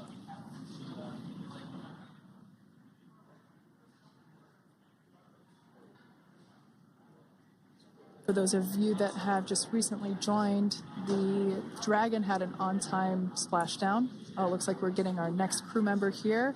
That is none other than Suni Williams. Big smile, big waves. She, like her other crew members, now will be assisted onto the mobility aid.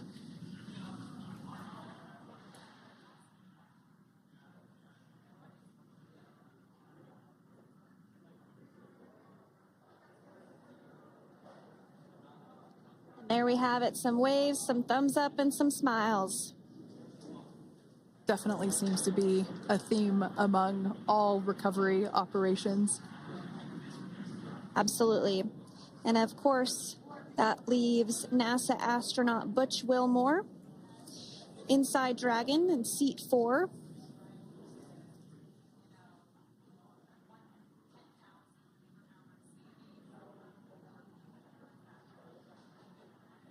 We're getting some views of him now as he egresses or exits the spacecraft.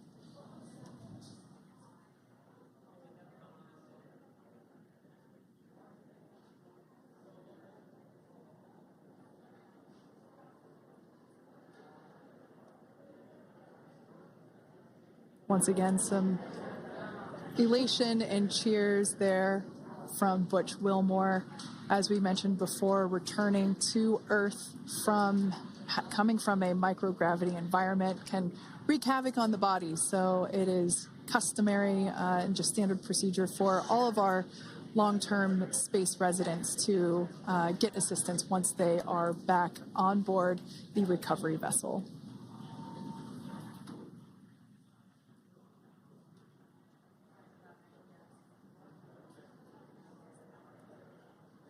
Well, now that Nick, Butch, Suni, and Alexander are safely back home on Earth and getting checked out by the NASA medical team, we're going to wrap up our live coverage of their return.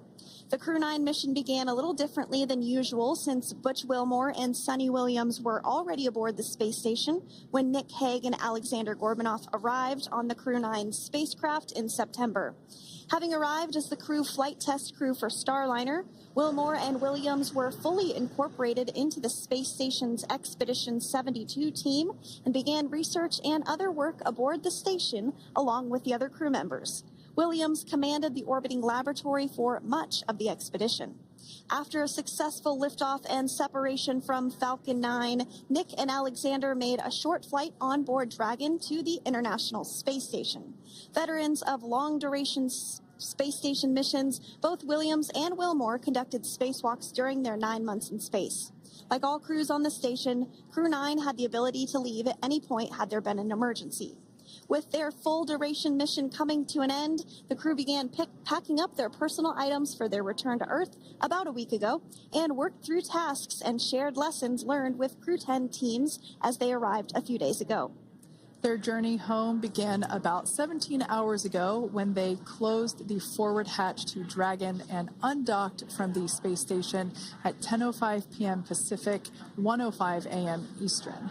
After 4 successful departure burns and a phasing burn to line up their orbit, Nick, Butch, Suni, and Alexander rested for a few hours before waking up to prepare for re-entry this morning. We jettisoned Dragon's trunk and performed our final on-orbit maneuver, the approximately 7.5-minute-long deorbit burn, and that occurred at 2:11 p.m. Pacific, 5:11 p.m. Eastern Time. And that sent Dragon on its path home.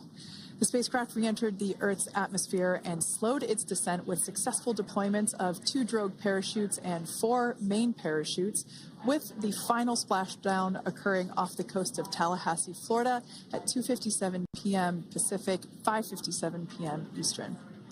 Following that successful splashdown, we saw SpaceX recovery experts move in and prepare Dragon Freedom for its lift onto the recovery vessel. And just a little less than an hour following splashdown, we saw Nick, Suni, Butch, and Alexander make their way out of Dragon and into the recovery ship's medical facilities, safe and sound. Next up, they'll catch a helicopter flight back to shore, where they'll transfer to aircraft that will take them home. The astronauts will take a NASA plane for the short flight back to Houston, where they'll be reunited with family and friends to bring an end to this mission. It's been an honor and a privilege to share their journey with all of you as we continue this new era in human spaceflight. Return today marks the end of the direct handover we executed after successfully launching the Crew-10 mission to the space station just last week on Friday, March 14th. Thank you, as always, for joining us for tonight's coverage of the splashdown of Crew-9. Remember to follow SpaceX on X and NASA online and on social media for updates for the very latest on crew and cargo flights to and from the International Space Station. And we'll continue to share the progress of Nick, Suni, Butch, and Alexander on social media as they travel back home. We do also have a post-splashdown media briefing coming up at approximately 4:30 p.m. Pacific, 7:30 p.m. Eastern, where leadership will share a final update as we conclude this successful mission. So, from all of us at NASA and SpaceX, welcome home, Crew-9. So long.